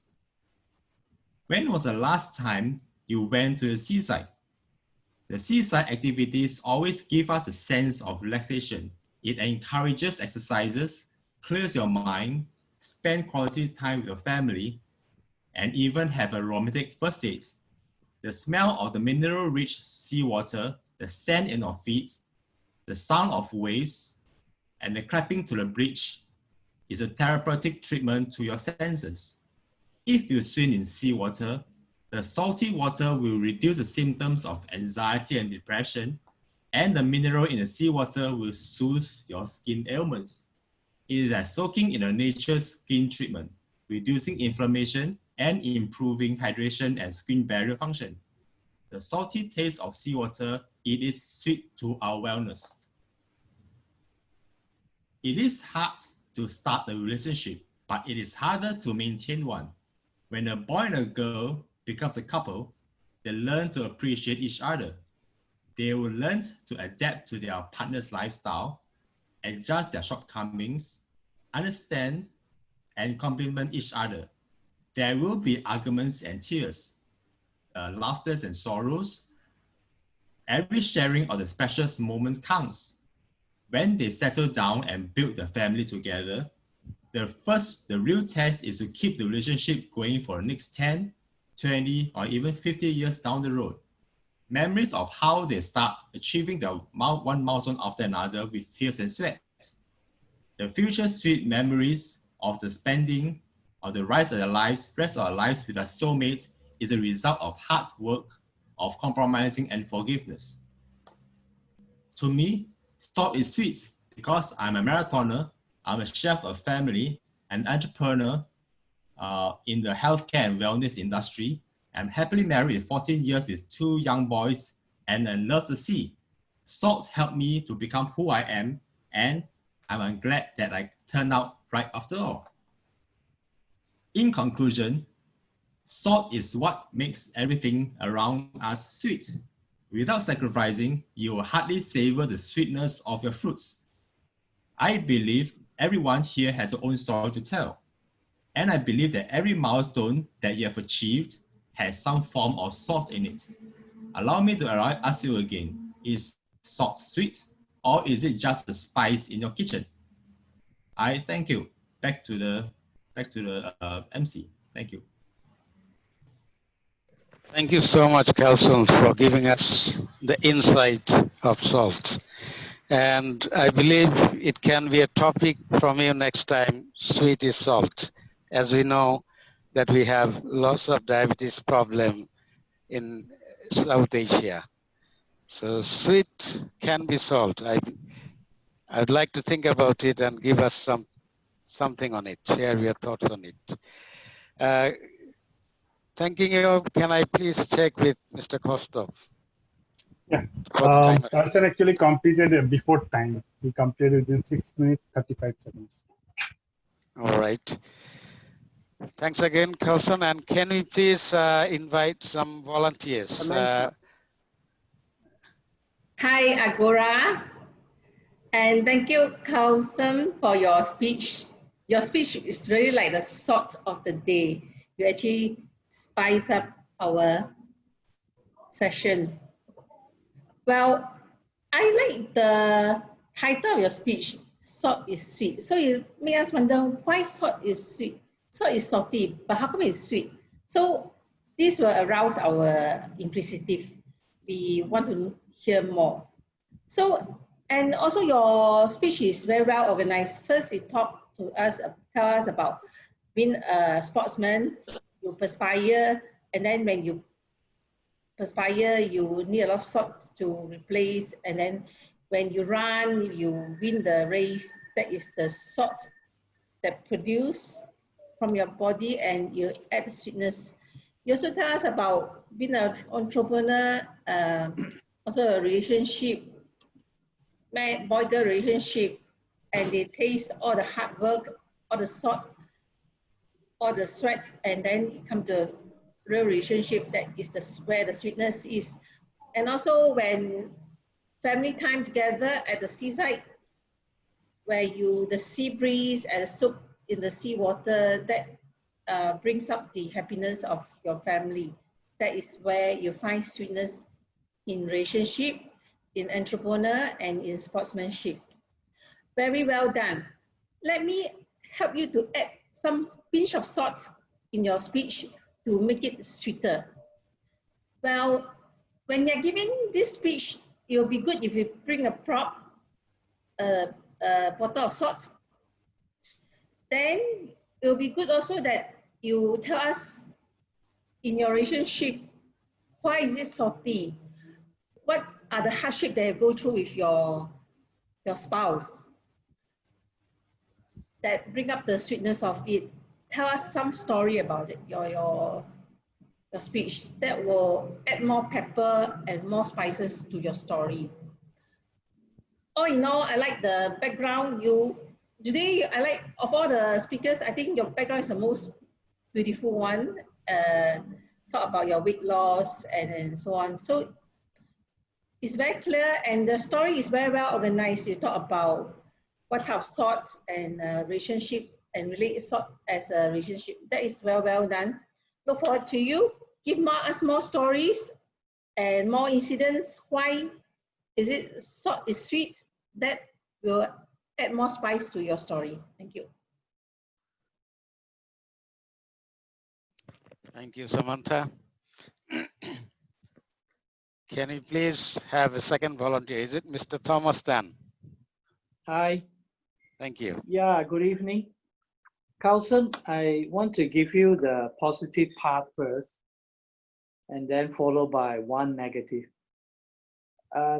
Thank you for taking a lot of trouble to do some research on salt and giving us basically a very informative speech. I learned a lot from that. The title was very thought-provoking. Your tonal quality was very good. You look at the screen, and you delivered very well. I like the balance. I like the sound quality. The only negative I have is that I think maybe you don't realize it, that your hands are in front of you. It's very distracting. I thought that you were doing some sign language for the hearing impaired, because as I follow your speech, I also notice your hand is moving. Sometimes I think too much is the distraction is unnecessary. So if you can keep your hand movement to the minimum, I think that will improve the whole presentation. Thank you.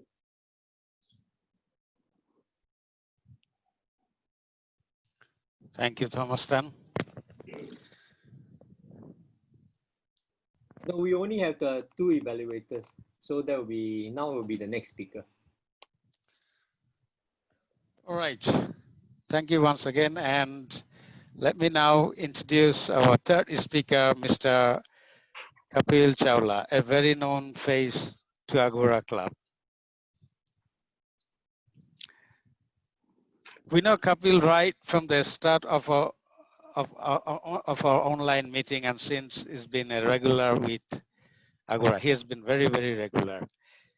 He's trained at level 2 EFT therapist and Reiki Grandmaster. Also holding a diploma in NLP and trained life coach empowering many lives.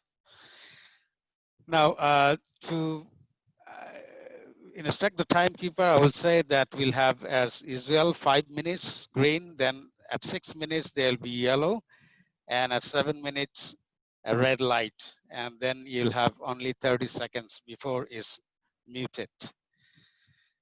Let me now introduce the topic. Many entrepreneurs start their venture without a business plan. It's very true. We become emotional in most cases. In this informative speech, Coach Kapil Chawla to inform us why do we as entrepreneurs require a proper business plan. Coach Kapil is trained coach. He holds bachelor's degree in computer science, master's in business administration, and again a bachelor's in law. So he has a combination of business, law, and of course, technology. Ladies and gentlemen, let us please welcome Mr. Kapil Chawla to speak on why do you need a business plan. Over to you, Mr. Kapil Chawla.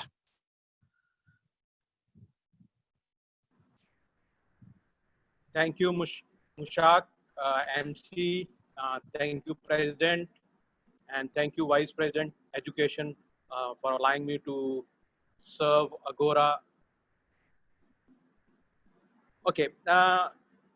Whenever I ask my entrepreneur friends, especially Albert Smith, if he needs a business plan, he always says, yes, one needs a business plan. But whenever I ask him, do you have a written business plan? He says, no, he has it in his head. My research also tells me that whenever an entrepreneur starts a business, most of them, they have a good idea in their head. And they start doing the work, whatever is required to start a plan, start a venture. However, most of them do not have a written plan. They shrug it away. It's something like obesity. As our friend Carlson has told us, like he's a coach, a health coach, and everyone knows that obesity is not good for health. If you are obese, sooner or later, you'll fall sick. It has a lot of repercussions. Similarly, if you don't have a business plan, it'll have repercussions. We know the only way out is to exercise if we want to have good health. Similarly, if you want to have a good business venture, you need a written plan. And why most of us then don't exercise? Because we don't have a written plan. And every business we know starts with a good idea. And however good idea it may be, it still requires a written plan.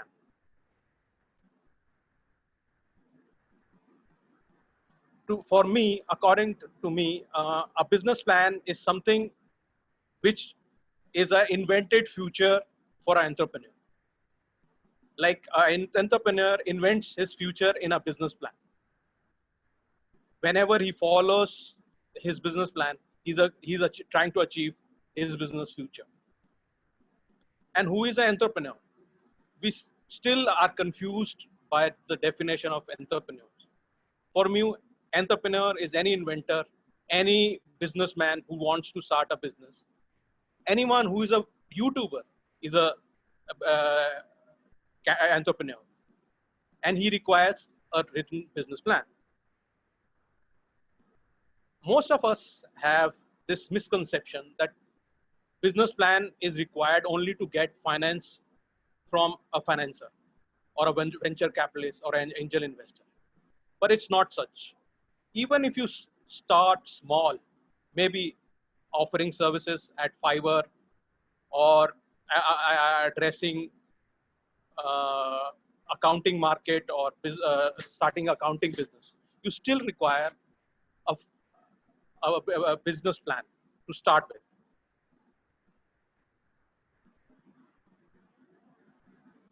Actually, it's not just the finance part. A business plan is a marketing tool or a management tool which helps us to draw a plan for the future and the present of the business. Present is also important. So it has to be written down in that sense. And what is a business plan? A business plan is a written down document. It's something in your head, which describes and analyzes the business. What is to be done? What is required to be done to achieve a particular goal in the venture? It gives a definition of short-term goals, what short-term goals are required to be achieved, and what are the long-term goals required to be achieved. A business plan requires us to achieve what we have written down, and it's kind of an accountability partner for us to go to a particular level of mark or achievement. So why create a business plan?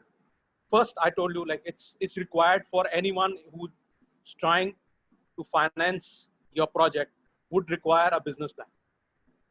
He will understand and analyze your venture while seeing your business plan. He would know by this business plan that what is your current requirement of finances, what is your future requirement of finances, and what is the growth prospect of your venture. A venture without a business plan is sure shot of failure. It presents us the correct details of the business. It will furnish the projections of the company. A business plan will be a guide for the management. If some partners leave, others join, but still there is a continuity plan in the business plan. It also is required for generating a marketing tool or marketing strategy, that where is the marketing required. It also helps us identify what are our strengths and weaknesses. It provides a chronology of events, that what achievement, what marks we need to achieve. A business plan keeps business in focus. Many of the entrepreneurs, when they start a business, they are focused, but they lose focus after some time. So business plan requires us to be focused. And above all, your chances of getting a finance is greatly enhanced if you have a business plan.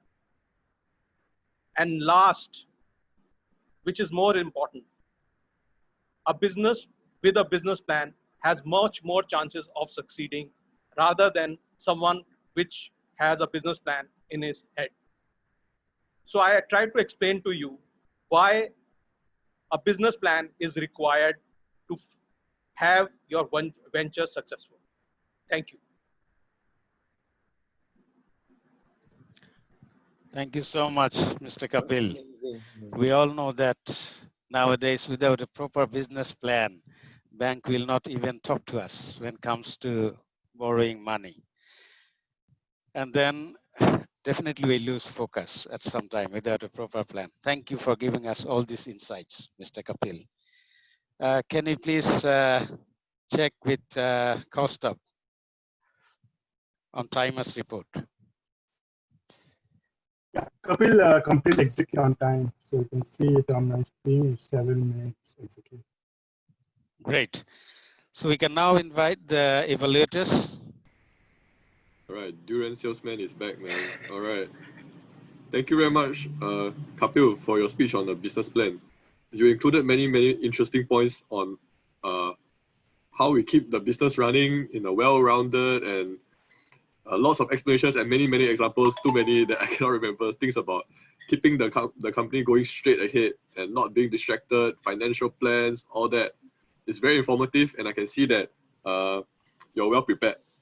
One improvement I like to suggest is that you could possibly give yourself some time to round up the points that you covered. Maybe limit to 3 main points that you could cover. Like separate your points into 3 main areas where you like to touch on, so that we can it's more impactful on us and we can take away these 3 main points. So at least I know, okay, a business plan is needed for business continuity. Like I need it to keep going. And then one is maybe like to plan for the future, something like that.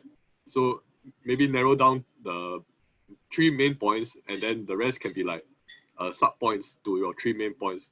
So at least at the end of the day, I can remember clearly the 3 main points that you covered and how they can keep the business running.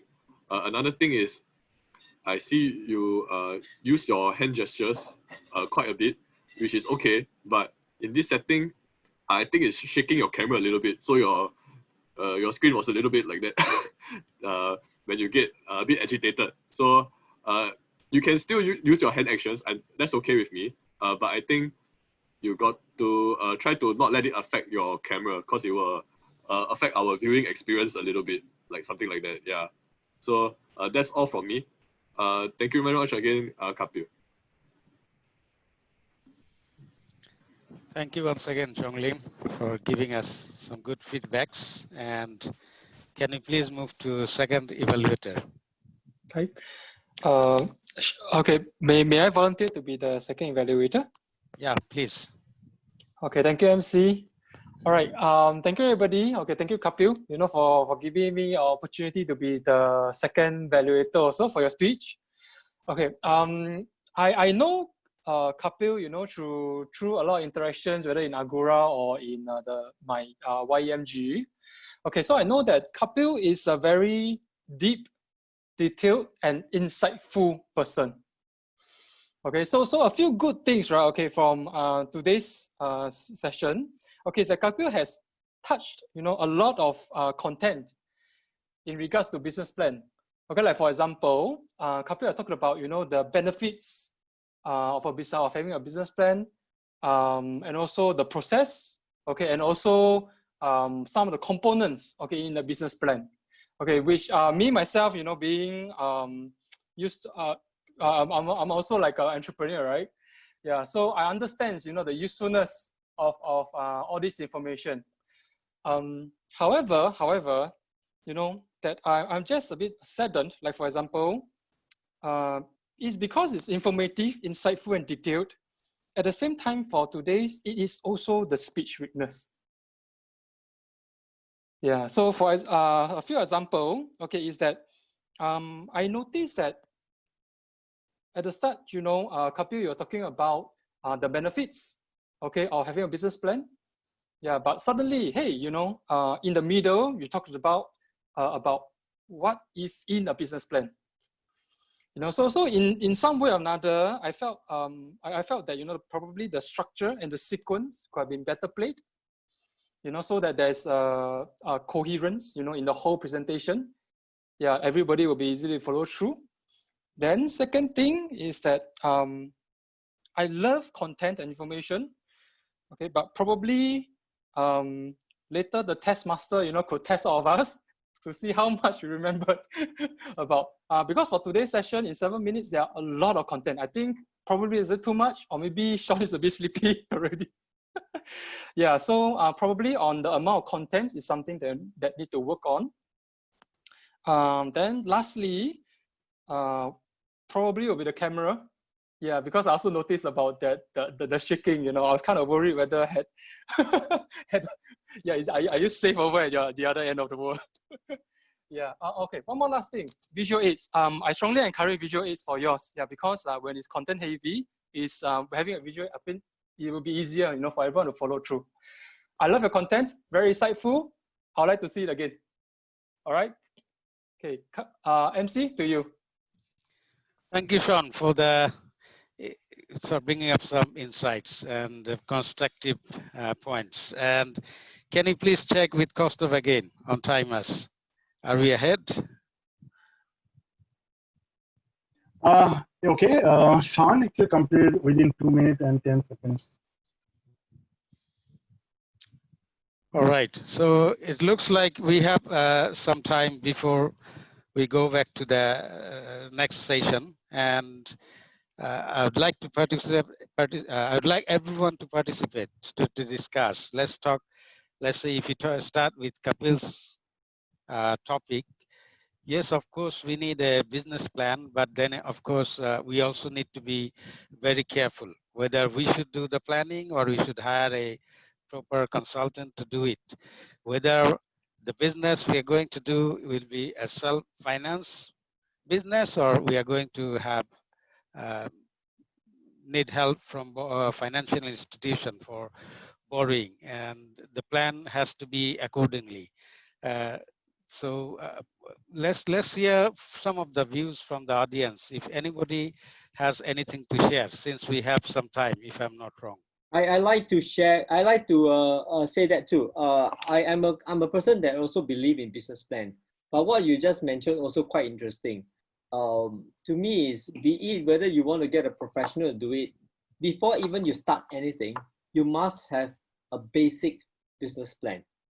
From there, only when you have a business plan, like what Kapil say, a point that he made is very, very clear. Without a business plan, a lot of those companies that do not start the business with a business plan, usually they are the one who are not successful, or they don't make the target that they want to. But having said that, if you start a company with your business plan, correct me if I'm wrong, Kapil, then when you made it to a certain point that you do not know how to be better, you get a consultant to help you with enhanced business plan. Yes, Kapil, back to you. Okay, why I joined MBA? I actually wanted to create a telecom exchange, and the idea, I knew everything in and out about the telecom exchange, how it is done. I'm a technical person. I wanted to establish that in India. Only thing I joined MBA was I wanted to know how to write a business plan for my tech exchange. The problem is, after 2 years spending in MBA, they taught me everything like marketing, accounting, business laws, HR, branding, everything. But they didn't tell me or they didn't teach me how to write a business plan. And I would say in any entrepreneurship venture, and it could be entrepreneurship doesn't mean a business venture. Even a non-profit business venture needs a business plan. So it's the most important document our education systems should teach us how to write. And it doesn't have to be pages. It has to be just one page. And then if you are not comfortable with that, hire a consultant and ask him to do it. But at least, because it's your own baby, your own venture, at least write one page about it and then pass it on to someone who can brush it up. Thank you, Kapil. Thank you. Very clear, in fact. Thank you very much. Back to you, MC. Thank you. Thank you. Anyone else need to clarify anything with Mr. Kapil? He's a very knowledgeable person, and let us take the opportunity to learn more from him. I want to share my experience. Yes, Mr. President. One of the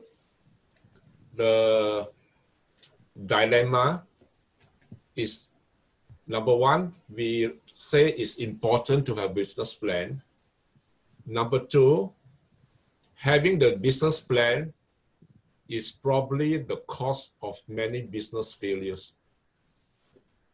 when a person plans too much in too detail, you will find that it's impossible because life is never the way you plan. So for me, having a business plan is like having a script to present a speech, and then you rehearse that script.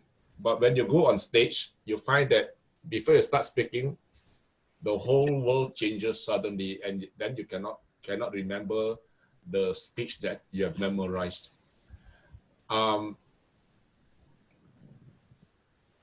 That is one of the key, to me, the key cause of business failure is situation change, circumstances change, people change. And many plans don't have built-in flexibilities like that. Right? So doing business for me is like jumping into the whitewater river where you don't know where the destination will be, because along the way your targets change, your market change, your prices change, everything changes as day by day, and it changes faster and faster every time. So having a business plan itself, it may be good, but only good as a guide, and you must constantly monitor and constantly adjust your plan. So that is my input. Thank you. Thank you very much, Mr. President.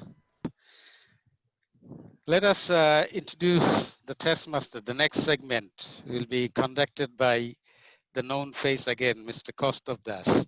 Mashuk, you have already introduced me, so no need to introduce again. All right. So that will save us some time. Thank you, Kostov. Thank you. Okay, so let us come to the next segment of testing how much attentive you have been in this whole session. And this is also a test of the speakers, whether they have been effective or not. Finally, the Agora's vision is to make effective speakers. So we'll be actually testing both. So let us start. So I'm going to ask some questions, and I'll also give some rules before somebody actually throws up the answer. Since you cannot see here, so you please unmute yourself and speak your name and then actually say the answer.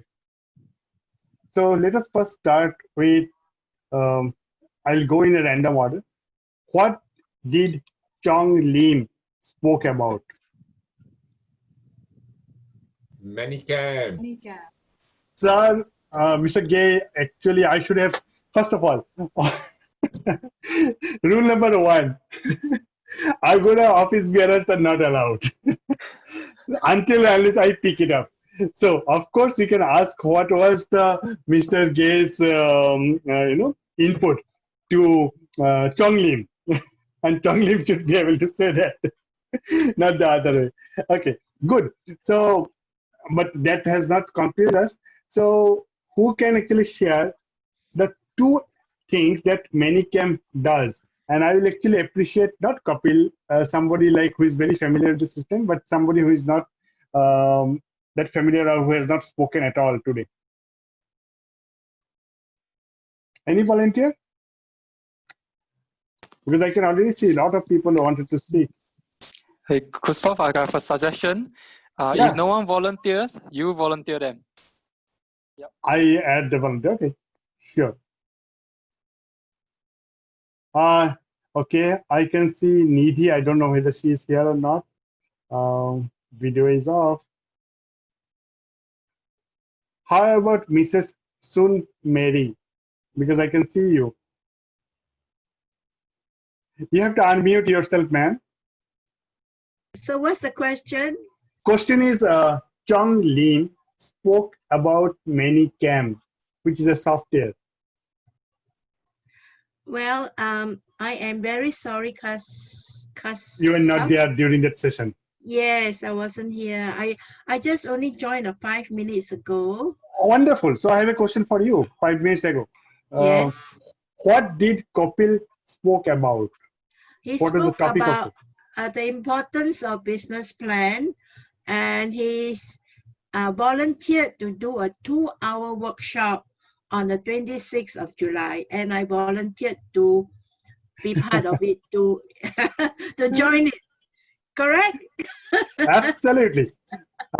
Can you also tell us why was he saying the business plan is essential? That part I missed, but Okay.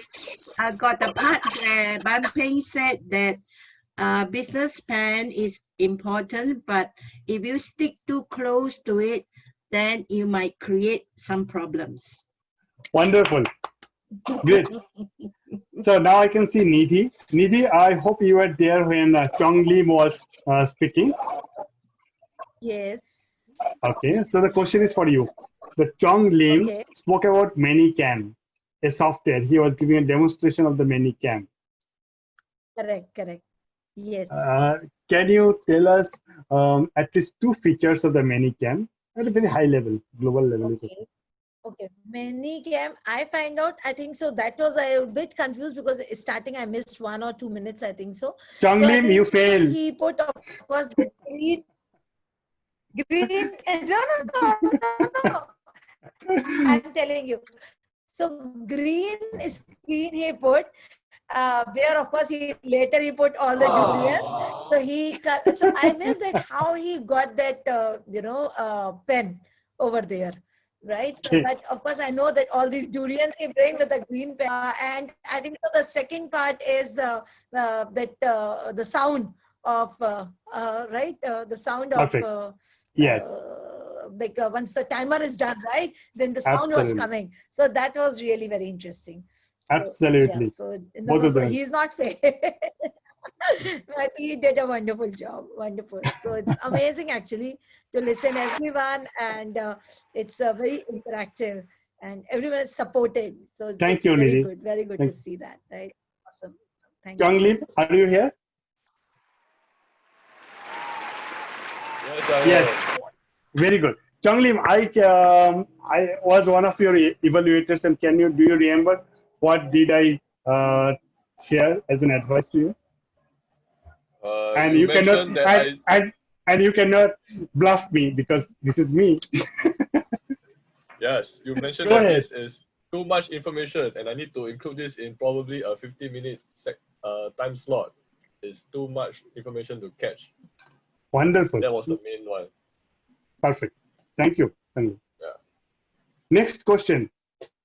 Now we move on to Mike. Who remembers how many islands Indonesia has? Kapil, don't volunteer. I remember you saying the exact numbers. No need for the exact Too numbers. many. Many, No. many, Casey, you cannot give this thing. Thousands. How many thousand? Yes, 12,000. very good. Very good, Shona. 18,604 was it? Oh, you work in a terrific job. Wait, Shona, is that high tide or during low tide? It's 18,504. 18,504. All above water all of the time. No, Singapore is different. Singapore number of islands depend on the tide. Low tide, you got less islands. As an Mike, Shana is good with numbers. Thank you. Mike also mentioned the number of inhabited islands. It was not there on his slide. Who remembers? Mike, you mentioned, right? Correct. Correct. Yeah. So who remembers the number of inhabited islands in Indonesia? Anybody can blurt out. Even Mr. Gay, please feel cannot free. remember. I remember there are 400 volcanoes. And 70 active. Correct. I remember there's an elephant in front of the museum. Museum Gajah, donated by the yes. King of Siam. Correct. Okay, I think Mike, you have to repeat the number. The number of inhabited islands. There are about 2/3 who are inhabited. And 2/3. 2/3 of the 18,504. All of those are above water all of the time. There are additional islands in Indonesia that get submerged. So 2/3 of 18,000, which will be roughly around 12,000 islands are inhabited. Yeah. And he didn't mention the numbers exactly, so that's why we possibly got I said a confused. third, 2/3, yeah. Yeah, perfect. Thank you. So everybody failed, but now we know okay, how many islands have been there. When the session started, our opening address speaker said he lives in a particular place. The name of the place. People who are not from Singapore, if you can volunteer first, it will be good. Because the people who are in Singapore, they very well know this place because this is one of those rare seats with the opposition party won. So this is a clue I'm giving. Sengkang, Aljunied, Hougang. I thought you live here. Not only live here, you actually have exercised your voting also. But anyway, these are the three options. So Kapil, why not you go now? Madam Mary has already said the three options, and one of them. Juntang. No,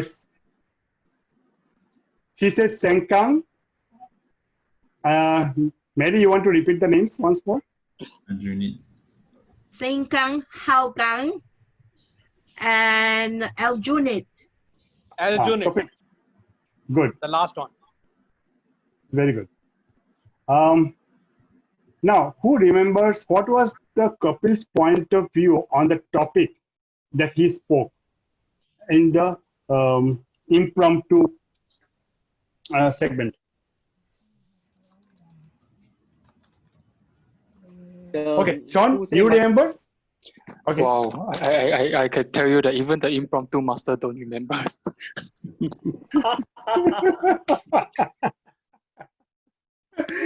And what was? I thought I was spared, but I don't remember.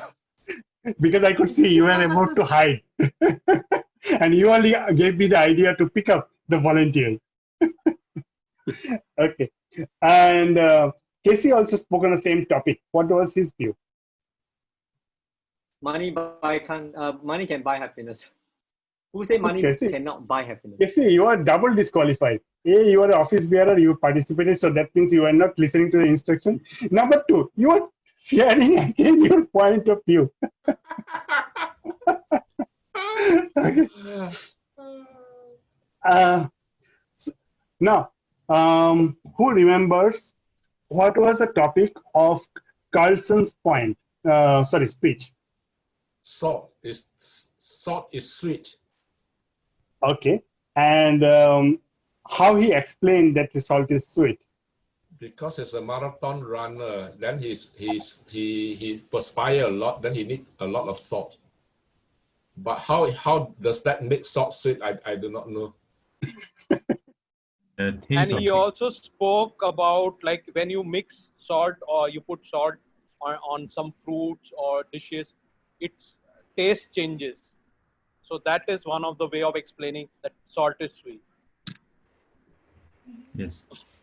No, there's one part I need Carlson to elaborate. Mm-hmm. There are so many different types of salts he mentioned, and each of them has different quality. But I thought salt is salt. There's Himalayan pink salt. There's, I don't know, rock salt. There's kosher. There's a Himalayan pink, and then there's a sea salt, and there's a fleur de sel. Fleur de sel is usually used at the end before you serve the dish to enhance the flavor of the dish. Kosher salt is actually used for during the preparation to enhance the flavor. Himalayan salt is actually they have a pinkish hue, and then it is a mine from the Himalayan lake, something like that. Yeah, so it actually has a different kind of taste for a different kind of salt. So where do you learn stuff like that? Well, I cook. I cook, so I tend to know this kind of little different taste that is then you change the flavor of the dish. If you do a blind test, can you tell the difference? Well, Not actually, because they actually they're actually different in textures.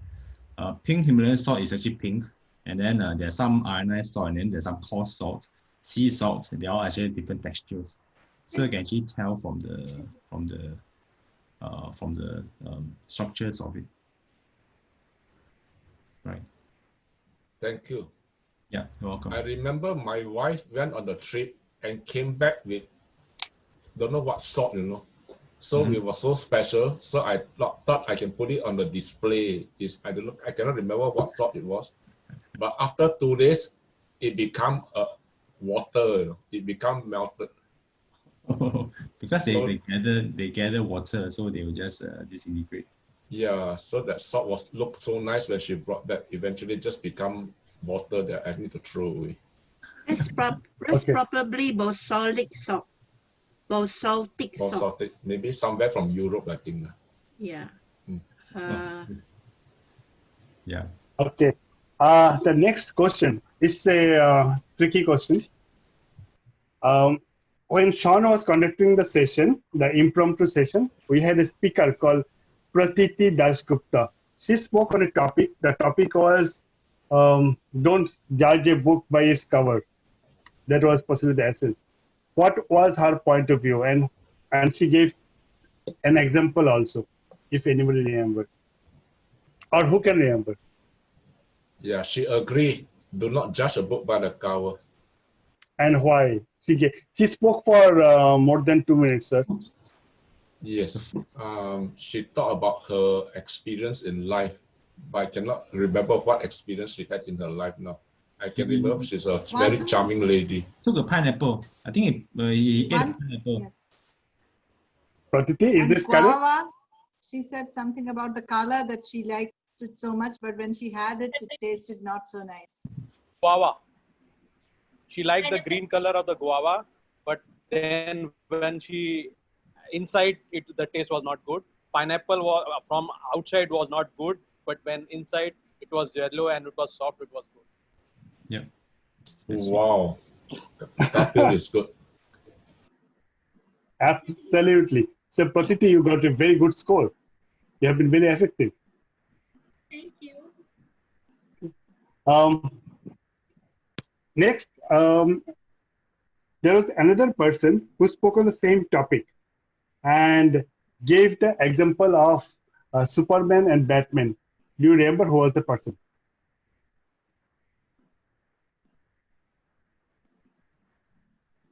Anastasia? Oh, Caroline. Yeah, I agree. Anastasia. Actually, Correct. 2 or 3. And Casey also. Yes, Yeah. Casey also. Yeah. Casey did more like a cameo role. People who are not from Singapore, please volunteer this question. Kapil, you can. What is kampung and kampung spirit? Not very difficult. Opening speech speaker has actually explained this. Sintan. Carlson cannot. You're Singaporean. Yeah, Carlson, you can. Is it village and the village? It's the village spirit. Okay, good. A little, go more. Mike, you also want to say something? I think. No, I say it's village. Yeah, kampung is village. Or can be desa is also like village. Okay. Casey, you want to add anything on the kampung spirit? No. Yeah, that's all. Kampung spirit is village spirit. Yeah. Somebody tell me what is who said this free range children?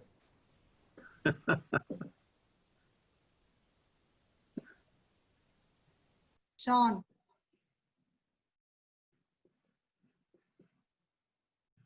Wrong. Wrong? Wrong.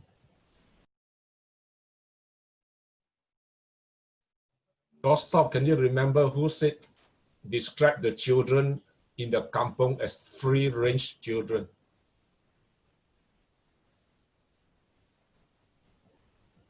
No, I don't remember. Now you fail also. It's appear Mr. Gay has taken his revenge. He's a free range speaker.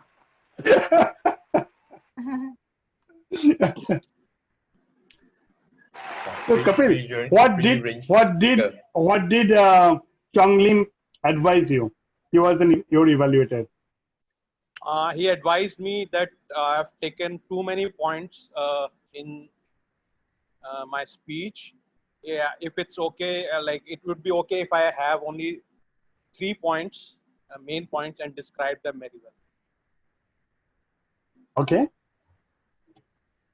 Okay, that's great. So I think we have tested everybody's understanding, and almost all of us have participated, and I personally feel it was a good session. We have actually taken collectively a lot of inputs and insights. Thank you, everybody.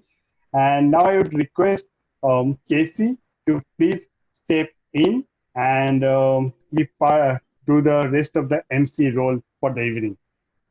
Now, Casey, who is the Vice President of Agora Education, all of us know about this background, but little more about Casey. He is actually graduated from RMIT with a Bachelor of Design and have been doing designs, art, and branding for more than 25 years. And he's actually very good. He has given me some stuff, and which is really awesome.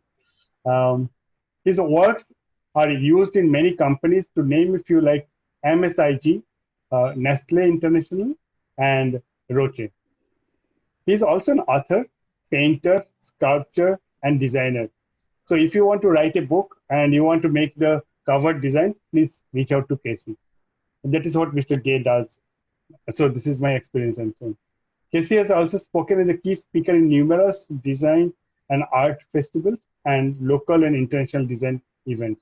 He enjoys his daily work as a brand consultant and traveling all over the world to participate in art exhibitions. So Casey, you must talk about this another day to all of us. And finally, Casey is a terrific gentleman who actually, if you have any kind of support, just reach out to Casey at any time, any day. And he will always come and help you out to his best possible extent. Casey, the stage is all yours now. Thank you very much, Gustav. I do not know whether to agree with you on the last part that I will support at any time. That will make me very busy when the whole Agora start calling me. Thank you very much for the faith. Yes, good evening, friends and members, especially our overseas friends, first timer. Thank you very much for staying throughout. Now, we have been online of meeting for at least the last 3 months already. And it does warm the cockles of my heart tonight. And thank you, Sean, for doing a fantastic opening. That's copyright. Just kidding. Yeah, I love it when you say that you will give me a blank check. And I was hoping it's a real bank check from the bank.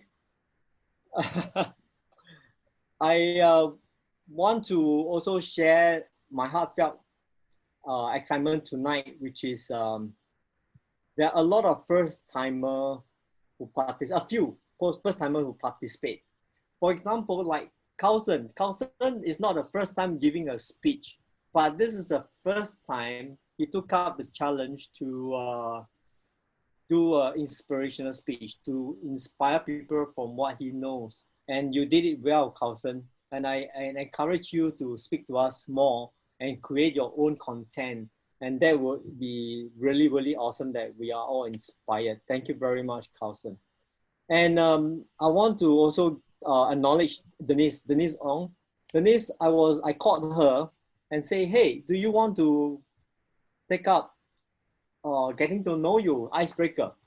She was so nervous, she did not know what to do. And I encouraged her and say, and when I share this, I want this to go to everybody. You know, Agora is a safe place. I said this to her. I said this to Denise. I said Agora is a safe place. It's a safe platform for us to practice. Nobody make mistakes here. We all learn together. And she came to me, and today especially, I said, Casey, I'll do it. And I'm so happy. I was so excited. I even tell Mr. Gay, so Denise is doing the icebreaker. You know, it's really happy. I'm very excited when people step forward to do. And I want to encourage everybody to do the same. Shauna, I want to thank you. You're always there for Agora. Now, I do not know where you got your time and energy. You volunteered in everywhere, in SAYS, in our meetings, in your own running club. And I know you involved with many other things beside Agora, and you are also our editor. And I appreciate all the support that you have. You are an inspiration. Shauna, thank you. Now we have our speakers. Thank you, Mike. You're amazing. Really. Sure. I took up history history of art in Southeast Asia, and I flunked. I have a big fail in my diploma. It took me 25 years to visit Indonesia's temple when I studied, and I regretted I didn't do well. And you can summarize the whole Indonesia in 15 minutes. I wish I know you 25 years ago. This is really amazing, Mike. I appreciate your time and your support and your love for Agora Singapore. And please continue to come and continue to bring your friends here. I really acknowledge that. And this is how we make friends, and this is how we learn from each other. Absolutely. Yeah. Thank you. Thank you very much. Now, Chong Lim, thank you very much for your exciting Manicam magician. You are a magician indeed, and you are always here to help me in the background. I appreciate it. If people, if you do not know who is Chong Lim, he is Mr. Gay's favorite son. I hope I say it right. And thank you very much, Chong Lim. Indeed, we will need a Manicam workshop, not the 15 minutes even, because there's so much to learn online, and definitely we will look forward for that. More to come. Speaking of workshop, Kapil, thank you very much. Yes, we will talk in private about the workshop that you're suggesting. This is amazing. I'm always a business plan believer, and of course, Mr. Gay is right. With one, it may not help you as much if you stick to it, but having one is not about sticking to it. It's about giving a path to follow, and a business plan is supposed to evolve. And I appreciate all the good mentors from Mr. Gay, Mr. Kapil. Appreciate that, and you have spent so much time with us, Mr. Kapil. And this is a family. Definitely, you are not a visitor. You are part of us. Thank you very much. Castor, thank you very much for always want to do so many things for Agora. Like you want to be an MC, a timer, and evaluator, and many more. You are full of energy. And yes, you're right. I'll definitely support you. But no, I will not give you a blank check because I'm very busy with Agora already. Mr. Gay, you know that. Okay, in closing, I acknowledge everybody. I want to encourage a kampong spirit. I want to close with this. Thank you, Sean, for telling us about kampong spirit. Kampong spirit to us is basically a village. When you live in a small village or a small town, in the old days, we help each other. We protect each other. We look out for each other. You know, we can trust each other. We do not need to lock our doors. This is how kampong spirit is about. And for people from overseas do not know about this, this is how we are brought up to helping each other when we are close to each other. In Agora, this is how we are and who we are. So we get together, and I hope we can use this spirit, you know, and learn. And I want to acknowledge everybody for your support. But at the same time, I would like to ask one personal support. Let's grow Agora membership together. let's bring 5 friends, new friends each from our own network, so that we can see the different people coming together with different thoughts and idea. And this will grow eventually, old or young. I hope this will be a commitment from you. All right, last but not least, I want to thank Wilson. Wilson, it's good to see you. Right, and Wilson has been a great support, and later he will announce something that we will need him to announce as planned. So thank you very much. Good night, everybody. And right, I shall pass the time back to MC. MC, say a few words, and then we will do the announcement with Sean and Wilson. Thank you very much. Thank you. Good night. Thank you, Casey. Thank you. That was very, very insightful. And I really like your idea of the kampung spirit. That's why in the Hari Raya in Malaysia, they say Bali Kampung. That's the spirit, you know, enjoying the holiday with our roots, not in the city. So may I also suggest the president that we can call Agora unofficially Kampung Agora to keep the spirit in. So excellent. Yeah. Thank you. Thank you, excellent. President. We all trust each other, so it can be Kampung Agora. I believe we have completed all the item of businesses for today. And thank you everyone for contributing for this fun learning experience. And our next club meeting is scheduled on 21st of July. Those who wish to speak or to hold meeting appointments, please inform President Gay. Mr. Casey is always there, so that we don't have much time between today and 21st as we had a big long gap between our last 2nd July and 16th July. So I'll appreciate if everyone come forward quickly in a day or two, so that Casey doesn't have to do a last minute work. He is busy, always busy, but he's always contributing tirelessly for Agora. And before I hand over to President Gay, I'd like to again invite Casey if there is any announcements to make. Casey. Thank you very much. And meantime, let's give our MC a round of applause. Thank you. Thank you very much. This is his first challenge in MC. And I was asking him the last time, do you like to take up MC? He was like, no. And you did it well, and well done, okay? Really. Apologies, I lost my voice. No, you're doing since yesterday. You need to practice more, so you need to do more. Will do. Now, we have 2 important announcements from 2 persons. One is Sean, another one is Wilson. All right, Sean, over to you. Okay, all right. Thank you, Casey. Okay, so hi everyone. My name is Sean. Okay, so today I'd like to make an important announcement. Okay, in regards to our own Agora Singapore initiative called the Agora Note. By the way, may I know may I have a raise of hand? Who here do not know what an Agora Note is? Okay, Mike. Okay, fantastic. Yes, Mary also. Okay, so a little bit about Agora Note. You know, sometimes when we gave a very fantastic speech, you know, and sometimes even to the extent that we had a standing ovulation. But most of the time, what happened is after when the session closes and it ends, 2 days later, 3 days later, or even 1 week later, you know, when we start to recall, hey, what has the speaker speaks about? Most of the time, we forgot. So what happens is that over here at Agora Singapore, we have this thing called the Agora Note. Basically, it is an initiative to put your spoken speech into a written form.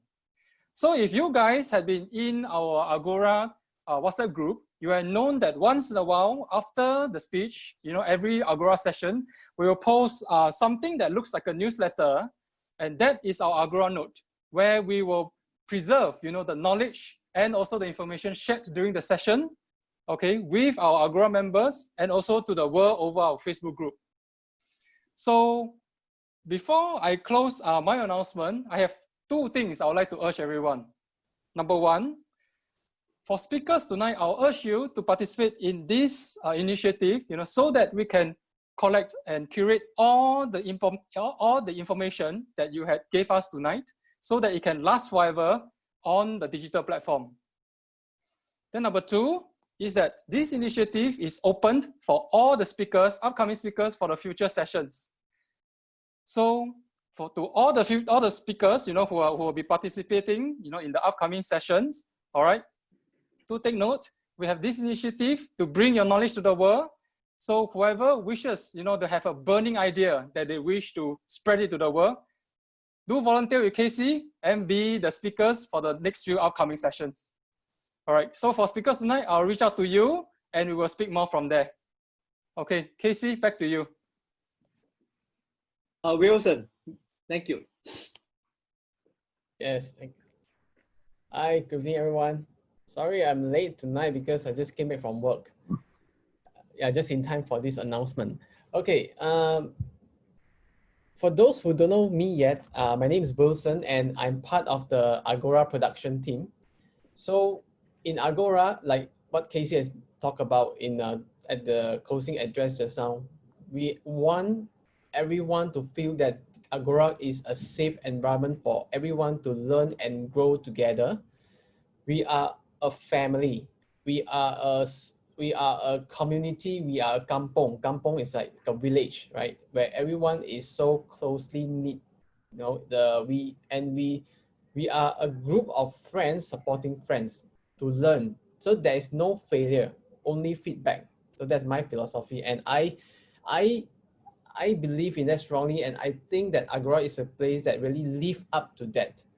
So as a team in Agora, especially the production team, we are constantly trying to raise the standard of Agora so that we can make the learning experience more enjoyable for everyone here.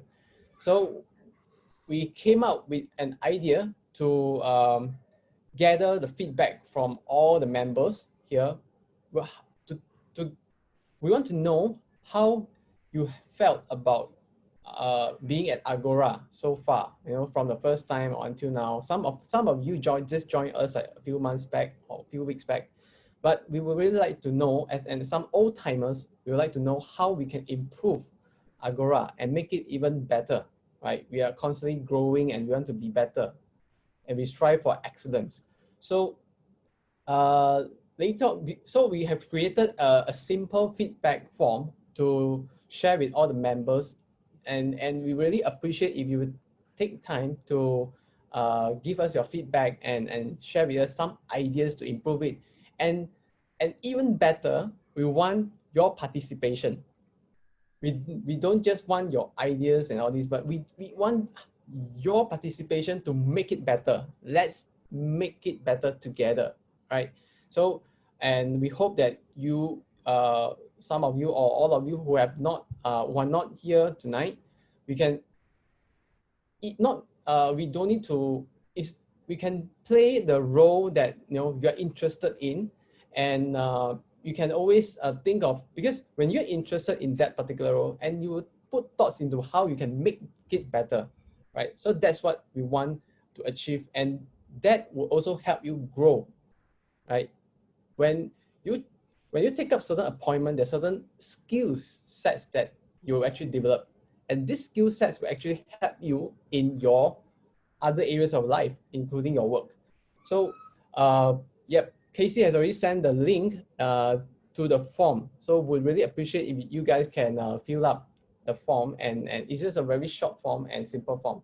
Yeah, and for the rest who are not here, we'll actually send them via phone or email. Yeah, so let's make Agora and your Agora experience better together. Thank you, everyone. Thank you, Wilson. Thank you very much.